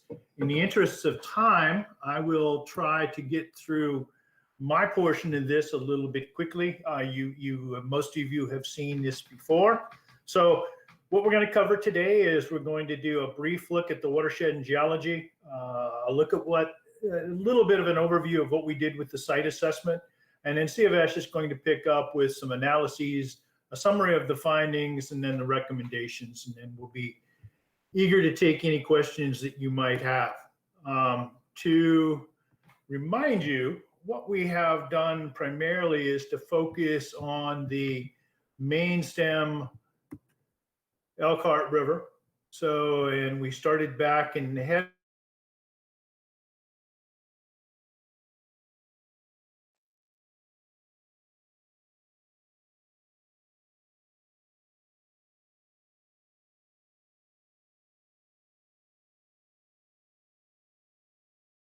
headwaters. Back here, we picked up Middle Branch Elkhart coming over in here.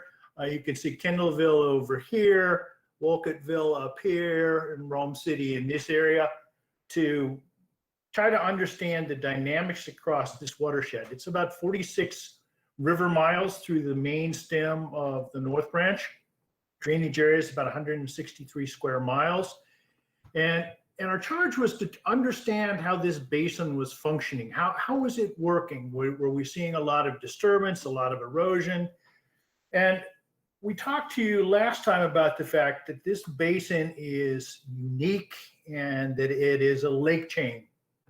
And this slide sort of tries to help you understand that. I know it looks busy. You can see the legend here in the left-hand side. But what I want you to notice is that if you look at the lakes, and you can start over here with Cree, Tamarack, and Mud, and coming up through into Nauvoo. But as you start over here, you can see sort of a southeast to northwest trend. You can see the lakes. You can see they're interdispersed and they're surrounded by this dark gray, which is a muck. It is, think about this as old lake bed. And this is a feature of a northern lake chain, in that this lake chain has evolved through a number of different climatic cycles, different hydrologic conditions, and these lakes have expanded and contracted. We know from some work up in Martin Lake near Oliver that at one time Martin Lake just almost disappeared when it was dry, many thousands of years ago. But you can see that the lakes have expanded to the gray area.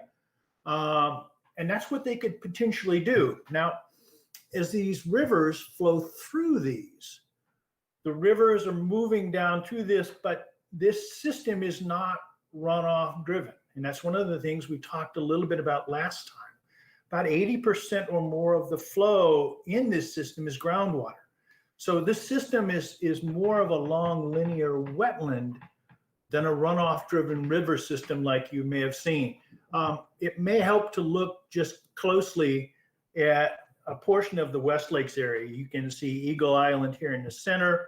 Rome City is over here, and you can see Sylvan off to the right. But look at the potential expansion area of the West Lakes area. So think about this as the green that you're seeing here is more of a rolling terrain. You can see it in the 3D image here. So this is a higher landscape. And in the lower areas between it, you have this muck soil, you have these lakes, and you have the rivers. Now, what that means, and some of you remember seeing this slide last time, and I hope this is helpful, but I understand that it's not something that you look at all the time, but this is a longitudinal profile. So this is looking at the river from the very headwaters all the way down to the confluence. And so think about this. This is 46 miles long, and you've only got, so the difference of a couple hundred feet here. So it's very vertically compressed, or what we call vertically exaggerated. So it's a little hard to see. But what it tries to show you is it's steeper in the headwaters, which most river systems are. And then as the water starts kind of gaining in the system, and think about this as the groundwater increasing, As it hits the flat areas, we start seeing, here's Nauvoo, we start seeing the accumulation of these lake areas in wider spots in this valley. So as you come out of this system in Wolcottville, then you're going to drop down very quickly out of there. And you're coming out of that flat, you're going to hit another flat, which is going to be your Indian Lakes chain. You're going to drop out of that down into West Lakes, and then quickly drop out of that down to the confluence with South Branch. So this time I put in a different slide to try to help you understand this maybe a little bit better. So here you see the higher elevation. And what this is showing you is that groundwater is coming into this lake, it's coming out of this one. You see groundwater in this lake coming out and then down into this one. In between these lake areas and in between these knobs, which are just like what you have, you've got a river system. And that river system is carrying the groundwater from lake to lake, but at the same time gaining groundwater as it moves through it. That gives you, as Matt was expressing earlier, a very resilient system in the sense that very few, but less than 4 inches of the rainfalls, the snow melt that you get actually is able to run across this landscape. And part of that you can see fairly clearly in some of the images that we've showed you in the past of the rivers and streams. So this is a portion of Hutchins Ditch. This is all the way in the headwaters. This is Brookston Silt Loam. So think about this as potentially hydric wetland area. You can see up here these sort of rolling hills. These are primarily outwash. So a little bit different material, but a source of some sand and gravel. But before that sand and gravel can get into this channel, it's got to move all the way down to here, through this very nice buffer strip, and into this river, this ditch. Very hard for it to do, considering that you have very little runoff actually occurring in the system. If you come downstream, it becomes even clearer. This is down below Cosperville. Now we're on the main North Branch Elkhart River. This was taken at a stage, so an elevation of about 4.3 feet, which is several, to about 1.5 feet below your flood stage. So even though this is a fairly low stage, you can still see that water from this river is moving back into this wetland and marsh area behind it. It's a little bit higher and it becomes almost impossible to find the channel.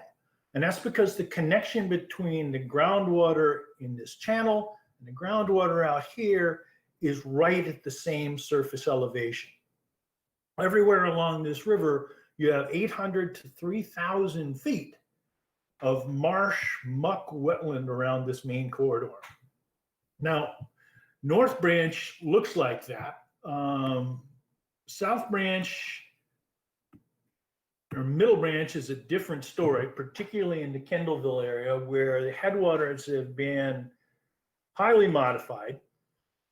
And what we've done here is we've deepened this channel enough so that we've lowered locally some of the groundwater levels.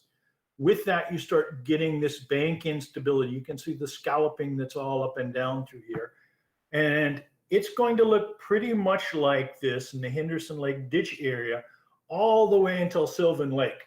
So all the sediment, all the material coming through here, again, as Matt said, ends up coming into the east end of Sylvan. Sylvan buffers that, takes care of it, holds it, so that as it comes down out of Sylvan, it actually starts looking a lot more like what we would see, up in the North Branch area. So by the time we get to this portion downstream from Sylvan, it's starting to look more like the wetland river it does everywhere else in the basin.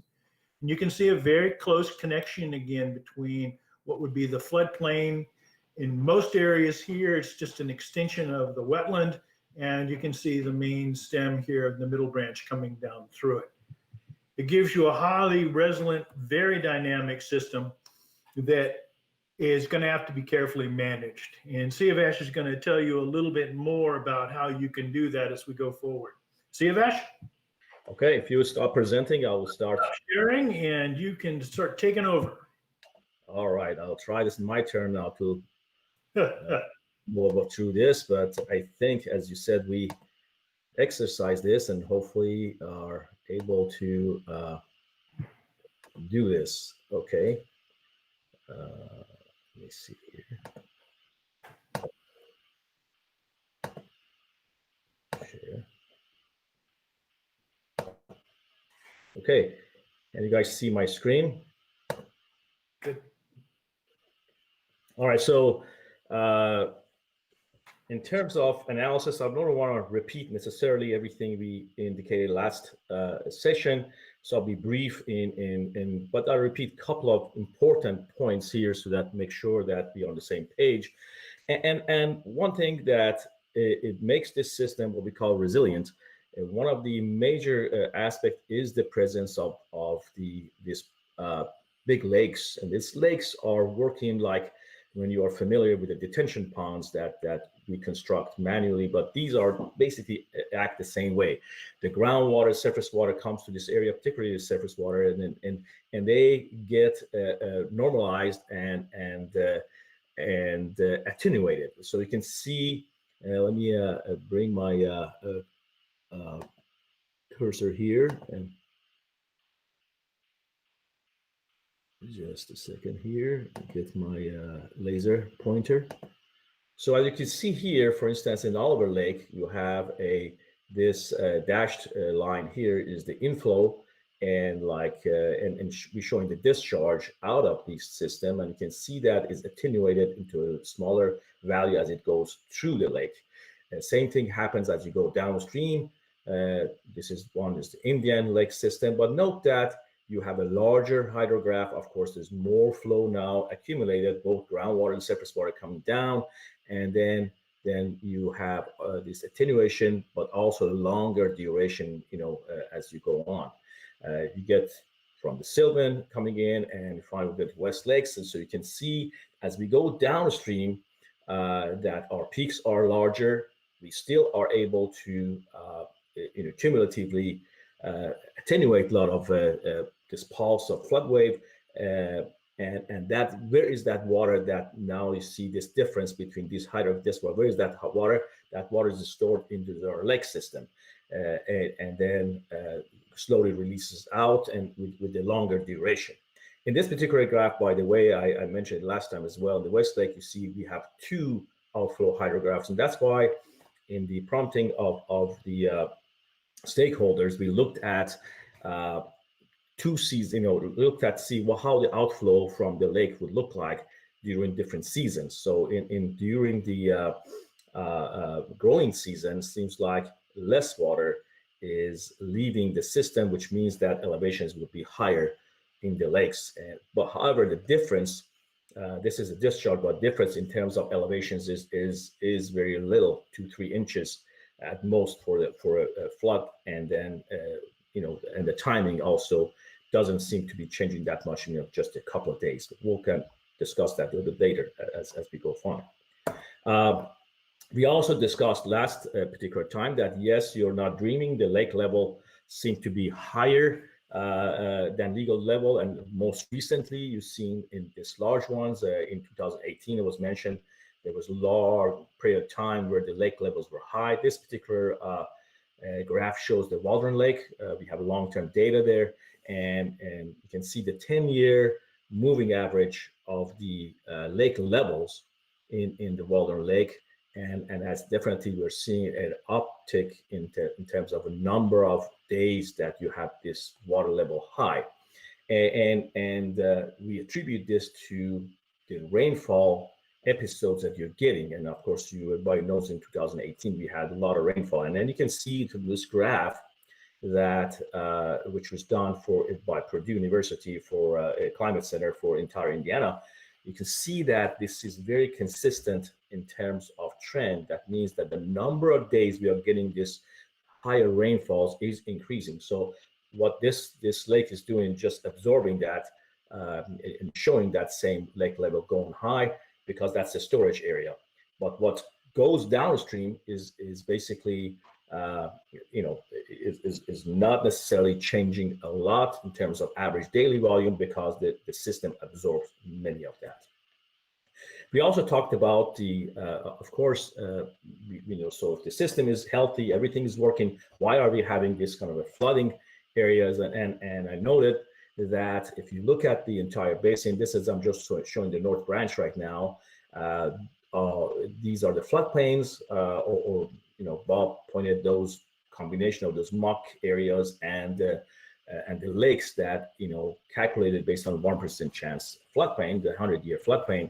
All those kind of orange areas are areas within the floodplain where we have built buildings on. So the residents and buildings in there. So the floodplains are there, but we are seeing flooding problems because where we have, our ancestors or ourselves chosen to live and build our houses, perhaps based on less data that we have now, is in those areas that get occupied by the floodplains. And so we have definitely flood hazard areas in this one. Just looking a little bit closer, as I goes with the Indian Lake chain, you can see those areas where those flood hazards exist, definitely within your floodplain. So it's not surprising in a way that we get those flooding. Now, if you are here, let's say, and you get a lot of flooding, we're going to question that. So how is it going on? But this one, we expect this is within those areas that Bob pointed out as where the lakes expand or subtract over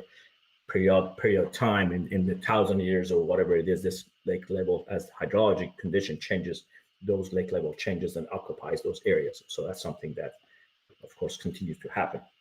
We asked the question about, okay, so can we change something? We are engineers and scientists. We like to be able to have solutions to things. So I said, well, given this is a groundwater system, I think it would be very difficult to have surface lakes that would change the period, because as Bob pointed out, when we look at 36-inch rainfall, you have an average about 4 inches that is running off. Everything else is absorbing to groundwater or sitting there. But nevertheless, we wanted to test that. So what we did, we said, okay, what's the ultimate that we can put in here? We put 5 large 600-acre-foot storage basins in the different major sub-basins. Here in this area here, because of the height of the groundwater, depth of the groundwater to the surface, the areas have to be large. So each of these lakes now have to be about 300 acres in land. So when we put those numbers together, we look at the costs of this one here. We have something average about $100 million for the cost of these basins. And this may be low because we are now counting a lot of land areas that need to be purchased. And right now is in the production, perhaps those lands. So aside from feasibility of actually pulling out something like that, with 300-acre areas, we want to see, would this do anything if you look at that? And so when we look at the results, we did it for 100-year storms and for 5-year storms, but I'm just showing the results for 100-year storm because that's where we are worried about major storms, what it do with our flooding. And you can see that we are only able to reduce the peak flood elevation is only about 3.5 inches, maybe reduce the flood duration 1 day in Indian Lakes, and about 2.5 inches in West Lakes with a reduced flood duration in 1 day. When we use the 5-year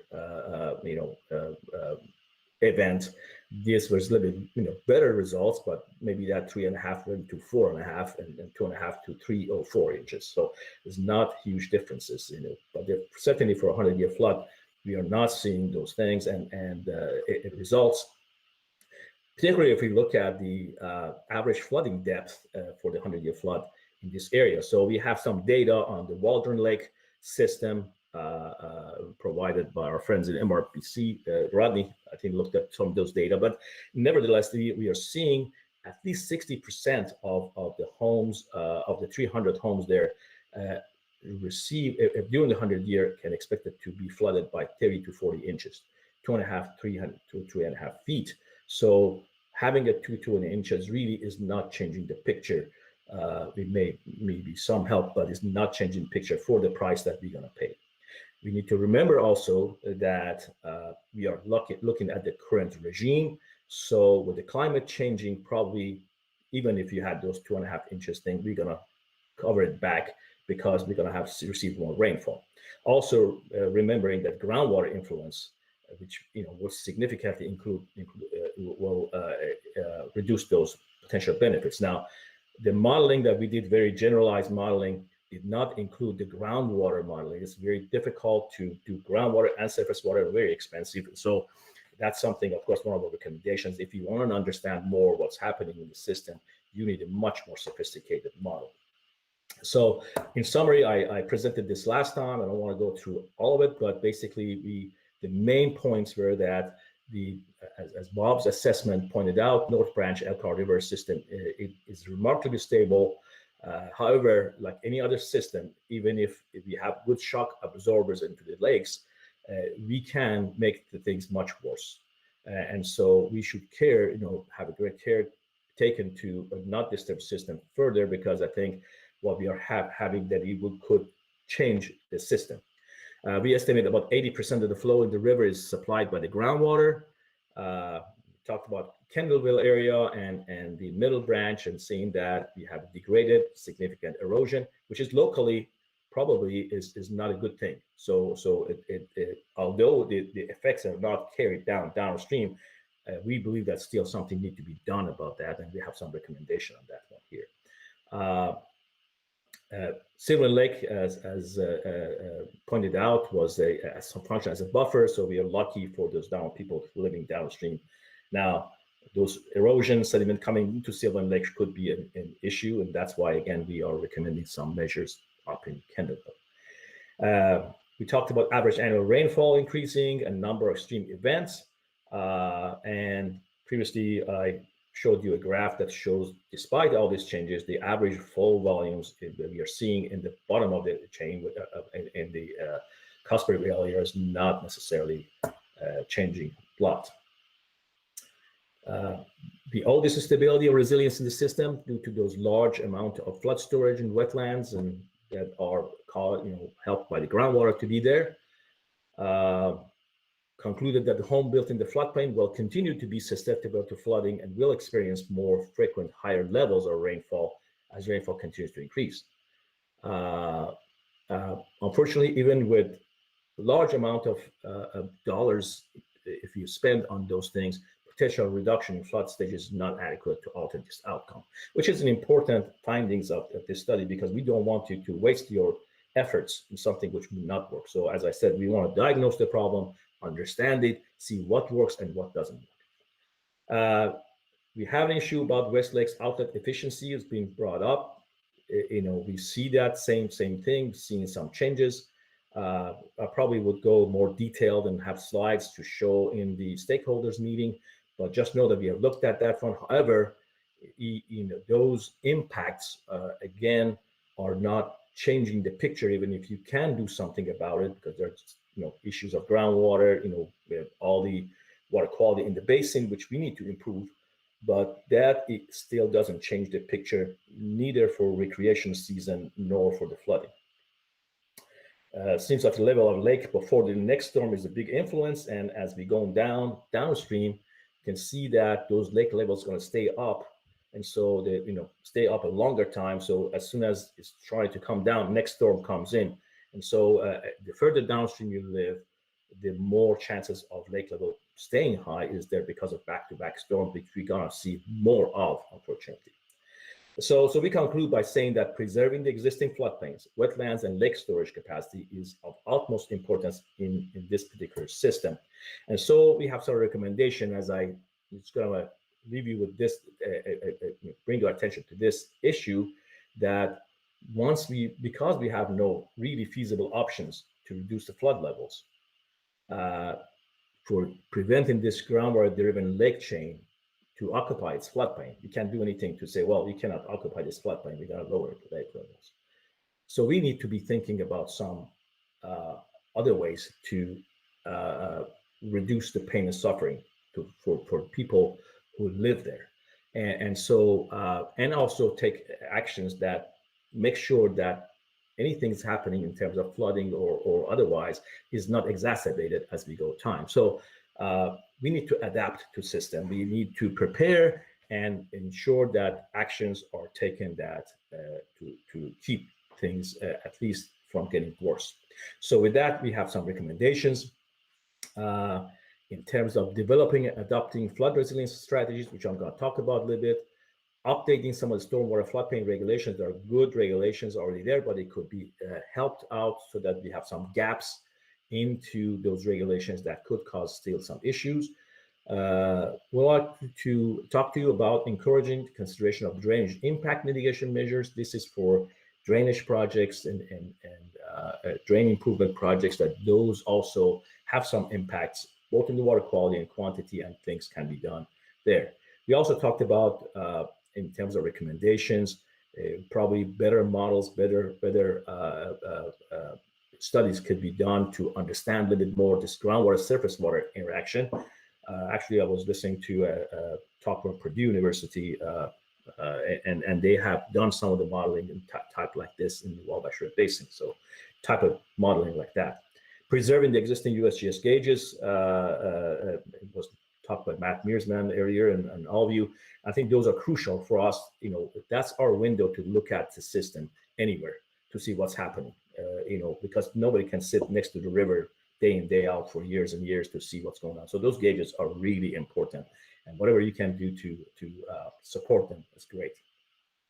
We also looked at the freeboard, the requirements there. You know, both lake level, there are few of the lakes have experienced very high, maybe larger than what the base flood elevation is there. So we're recommending, we looked at some studies, and we think that adding a 1/2 foot for the freeboard, that means that your BFEs and in terms of flood insurance will be the same, but matter of when you have allow new development, perhaps it would be prudent to make it a little bit higher, and at least a 1/2 foot, that's what we could recommend. And finally, the maintaining periodic communication, like I've been doing, so we remind ourselves what system we're working on. So I'm going to just highlight 2 or 3 of these things, important recommendations for the interest of time. The resilience strategies, you know, is something that we have been working on. We have been successful in finding, in communicating this resilience strategies through being able to divide, you know, an area that we have into smaller zones. This is something we was done first in Vermont, and we took that one nationally, and we have now done several studies in Indiana that use this system, and we found that really the reception and how you can, you know, do work on this and carrying on some of these recommendations, it's really improved by having specific strategies for each particular location. So in this case, for instance, you can see that what we're showing here is the area hatched area. We call this river corridor. This is area next to the stream, either in the floodway or in our erosional corridors. And Bob can talk to you a day long time about what the erosional corridors are and how do we know where the rivers are adjust themselves. But we do have those erosional corridors that we know there's a chance of erosion within those limits. And then we have floodways. We know there are high velocity areas. So combination of these areas, basically what we call river corridors. So this river corridor is not only important in terms of carrying the floods and unimpeded that one, but also in terms of health of the system and keeping them. And so our resilience strategy is generally looking for intent of them is to keep this area undisturbed as much as possible. We have those amber areas you see, those are 1% chance floodplain fringe areas that we call undeveloped high flood hazard areas. These are really flood storage areas, really those things that the water would dampen out. Otherwise, if we occupy this flood storage, somebody downstream is going to get this flow that would have sitting in this area, they would get that downstream. So quite important to keep these storage areas in there. We have done some simulations in other places where we occupy these floodplains, what the impact is downstream, and is tremendous. You have increasing flood elevation by 1 foot, 2 feet in some instances, in some other watersheds we have looked at. So definitely important to keep this area. So the intent of these areas is to keep these areas to function still as their storage areas there. And if we have, and we'll talk about some strategies there, that, if you have to build something here, maybe open space, and maybe we have to compensate for those flood storages. We have vulnerable developed areas. These are in this graph, and I have another graph shows it better. But within these areas that we talked, river corridors and these high hazard areas, well, throughout the time, we may have built buildings and such as around the lakes in your area that what we call vulnerable developed areas. That means these areas are now placed into this floodplain. And so, of course, our strategy for these areas should be different. In other places, we talk in preservations with those two other zones. In this particular zone, we have to protect people. Our objective is to protect people, see if we can reduce those damage potentials or flood potentials, and go forward. So strategies should be different, but our intent is to protect people basically, and reduce the damages. For moderate flood hazard areas, these are 0.2% chance, or what we call 500-year floodplains. These are your future 100-year floodplains, that's simply put. Because what we have seen, studies after studies showing this, with the changing climate, we're seeing that, the best, the simplest way we can say, there are different models, but basically, particularly in this area, this study was done in Kankakee and very close area in San Joe as well, is that what you should expect within the next 50 years or so, this is where your 100-year elevation would be. So that means for these areas, we should be just making sure that strategies of its own that would be somewhat similar. More important than all these things is talking about safer areas. And so what we are always talking about is for people to get their message. Don't build here, don't do here. Well, so where should I have my development? We are not anti-development. Development is needed for the economies and for people's safe living. And so what this kind of resilience plans do is to highlight where the safer areas are for development, which is basically areas outside of your 0.2% chance floodplains. These safer areas, what is their strategies for us to incentivize that instead of building here, you should build here? And those strategies we'll discuss. So intent of this strategy is to incentivize or make it easier and persuade people to be living here versus there. And finally, in the watershed, that's the last zone we have. We know a lot of the issues that are seen within this area here are sometimes caused by what's happening in the watershed, would be water quality or runoff that is coming. So that we need to have specific strategies for the watershed. So intent in the watershed is to keep flow and runoff as much as possible on the land so that it does not contribute to the bottom. So generally, so I've talked about this thing, what are common strategies that are there here. In the report, you're going to see specific strategies for one of these intent that we discussed in different areas for river corridors. And so in interest of time, I'll probably just highlight maybe a couple each from each one of these things. For instance, for river corridors, the most important thing is to adopt this river corridors impact area overlay zone in our ordinances, and then start prohibiting any new development in these areas. When the undeveloped high flood hazard areas, again, there's a list of strategies that all of them should be considered. Just as an example, requiring that we compensate for floodplain. Now, there are some entities that have one-to-one flood compensation when you fill in the floodplain, but we never can replicate what the nature is doing. So many entities are requiring a larger ratio. If you have to build within the floodplain, then maybe we need to compensate for flood storage loss in those areas. Now, note that in some counties, Hamilton County does not allow anything to be built in the floodplain, which is where we want to see.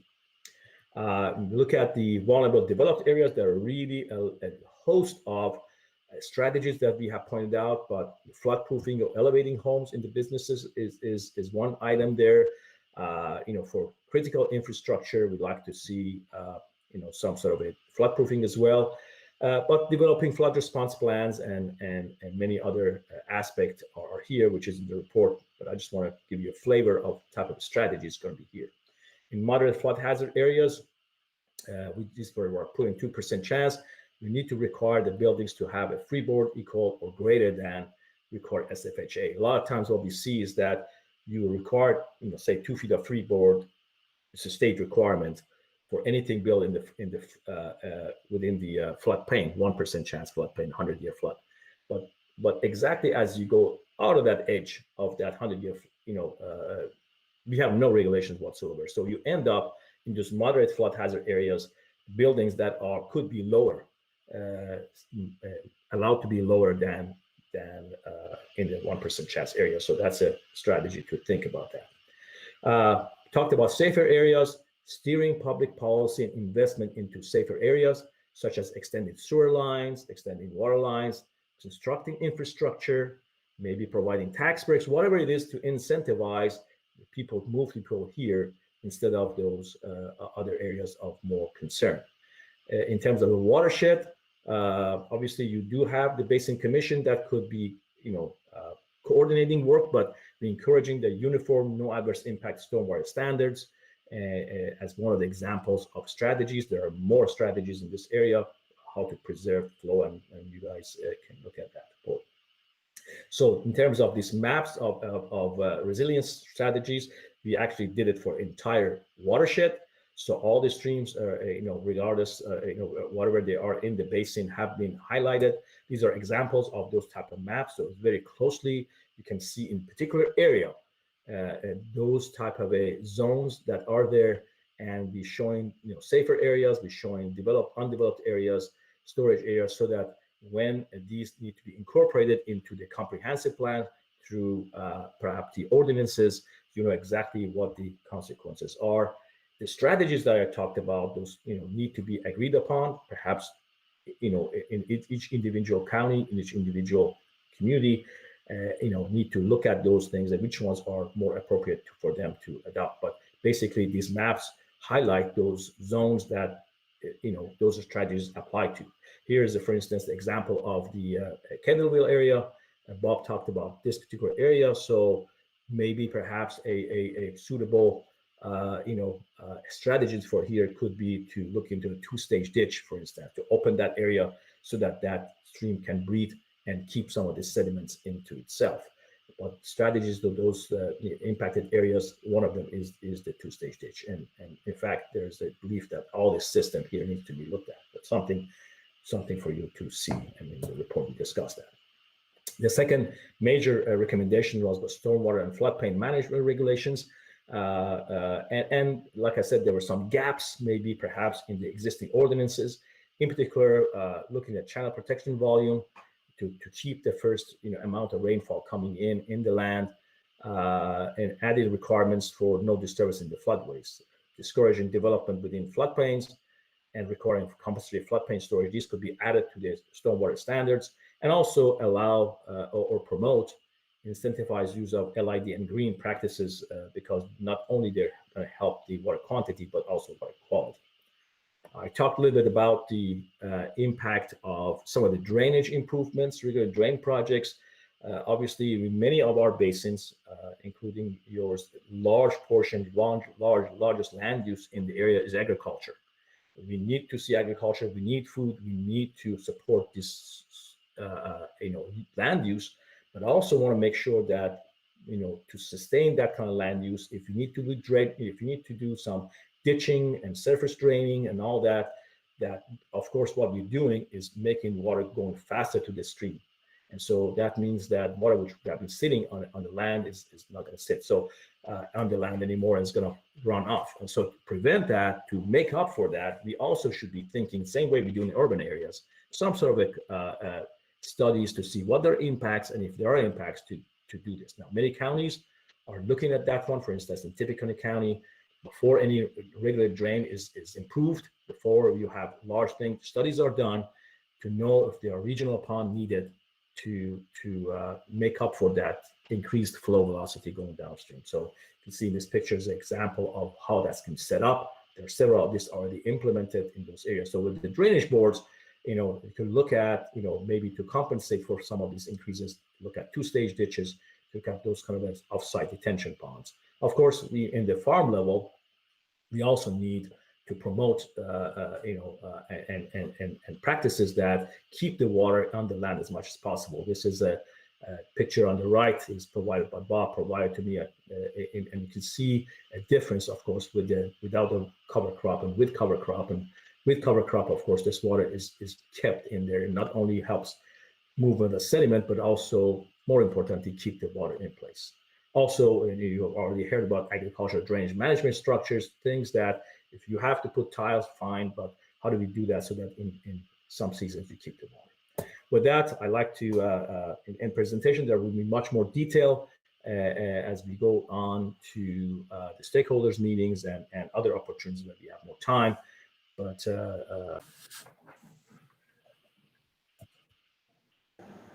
okay, thank you, Siavash.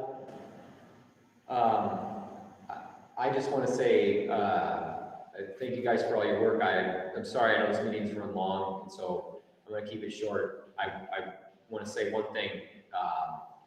Plans like this can help support the kind of long-term funding that we need. Some of you guys out there from the Surveyor's Office attended drain school. We've heard a lot about the Kankakee River Basin Commission, this kind of sustainable funding they have. They've got a whole lot more secure and larger source of funding, but the way they got that is by having a plan similar to this that they can fall back on and use as support for what would we do with the funds if we got it. And one of the things that Siavash mentioned there at the end is working with drainage boards to try and do better drainage practice. We know we got to get the water out of there, but what can we do to mitigate the downstream impacts of that? That's going to cost some money, and that's where we can raise those funds regionally here across the basin and support our local drainage boards and county surveyors in mitigation practices. I think that's a role that the River Basin Commission can serve, and a reason why we should get the kind of funding structure in place that the Kankakee has. The Kankakee has big problems, and that's why they were able to get that passed. We've got things that we can protect and keep good with some funds by being able to support our local drainage practices. So, and the last thing was that I know for my Noble County and West Lakes folks, there's a lot of interest around the lower flows. Siavash mentioned the 100-year flood, the houses being inundated. I know there was a lot of concern around lower flows, and we will be addressing that at the stakeholder meeting. They did some work on that, have information. So if you felt like that was brushed over in this whole thing, we're going to talk more about it when we have time. And with that, I'll stop. Thanks, folks. Thanks, Matt. And thanks, Bob. Thanks, Siavash. Do we have any questions from the floor on the presentation? I know we're well over time here. So one last thing then is items from the floor. If anybody has any items from the floor before we wrap up. We don't have any public members here, Kieran, so I think we're good. Gotcha. No, okay, perfect. Thanks, Matt. Okay, so is that it then? I think we've covered everything, Matt. I think we just look for we call for an adjournment. Do we need anything before we call for an adjournment, Matt? Any final comments or no? You all done? I don't think so. Just a thank you to everybody. I know I appreciate you being here. Thanks, Matt. Thanks, Matt, for organizing everything as usual. So do we have a motion for do we need a motion for that, Joe? We just call for that, Matt? How do you handle that? We need a motion? Okay. So I've had a motion and a second for that, please. Motion adjourned. Adam, John Long, second. Great, thank you, folks. Then all those in favor, unless anybody's anything else to say, close the meeting. Say aye. Aye. Aye. Okay. Aye. Just to be fair, if anybody has anything else to say, nay, and we can continue the meeting for another half an hour. But I think any opposed? Presumably not. Great, thanks, folks. Thanks, everybody. Thanks for the presentation in particular, and thanks to Matt for all your hard work. And we'll talk to everybody soon.